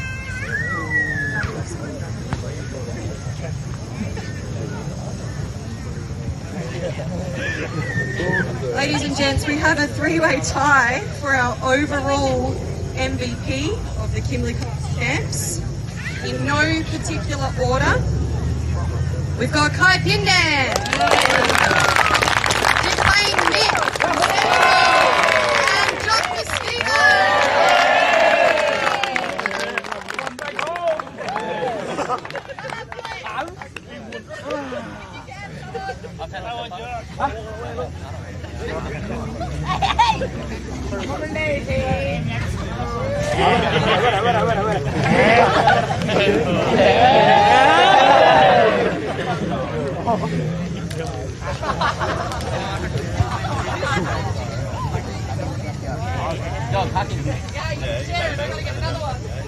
You gotta hold it together, yeah?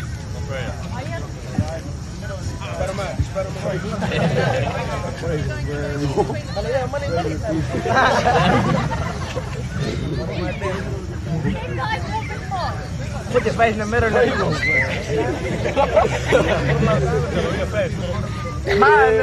Put your face in the middle.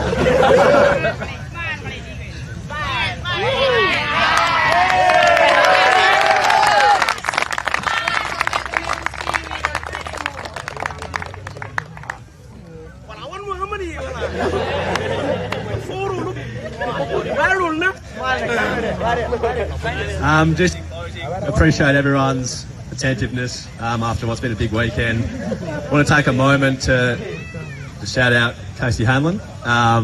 Probably this time 12 months ago, you wouldn't have thought you'd be in this position, putting these champs together. But here you are, taking it all in your stride, and it's been a huge success this week. A big round of applause for Case. congratulations to all award winners, to the West as well for taking it out, and yeah, thank you. Have yourselves tonight. That's the next case. Before we take off, can I please have the West Kimberley coaches and team managers up here?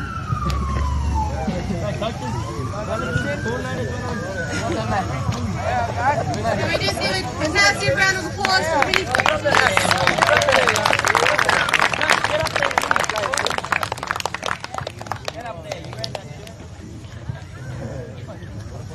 So, ladies and gents, the winning team will be announced by the coaches. So congratulations, coaches.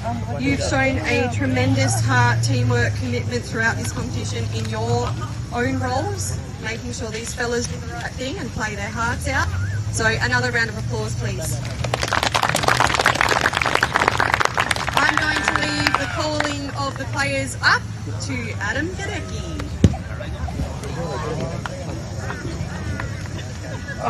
All right, boys. I just want to say congratulations to everyone. Great carnival again from Gandua, and guys who travelled again 2 years in a row. So well done. The contest was by no means easy. I think our boys will attest to that. So just well done to all your mob, and well done to all the support staff as well for doing those hard yards and getting the boys here. But I'll start with our boys. So Keanu. Start moving up, Leith. Got Leith in. Right, you got to get up one more time, mate. Sorry. Nicholas. Edwin. Let's go, Harry. Philip. Krazik. Oh, what eye? Maxi. Josani. Cameron.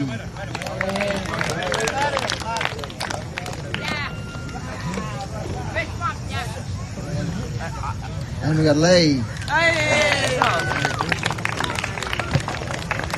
Finlay.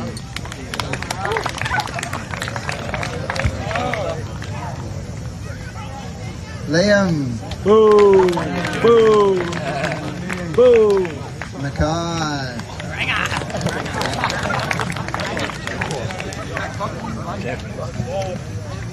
Riley.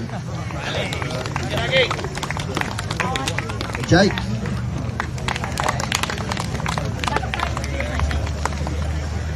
Zanaris.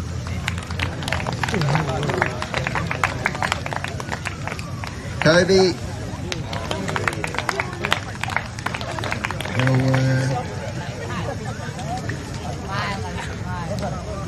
Lucky. And his alongside Kai, he's our captain, Manny. Good, Manny!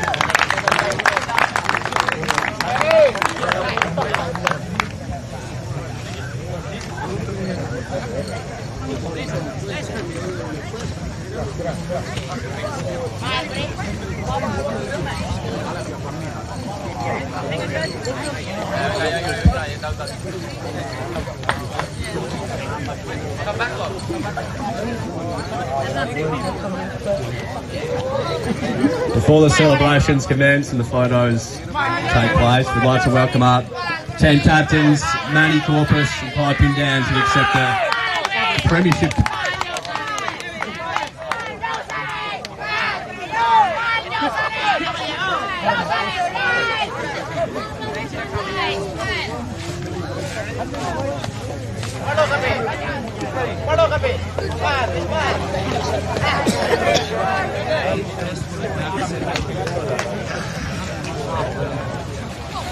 Just want to say thanks to everyone who again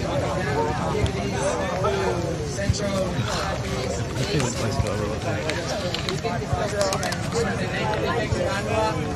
for organising a great carnival with everyone. It's always good to get around and see their faces. So yeah, thanks for that. And thanks for coming out. Let's go, baby! way, West! Come on!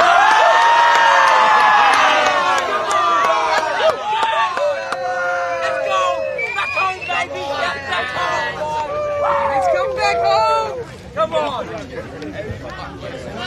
The team today. Let's go!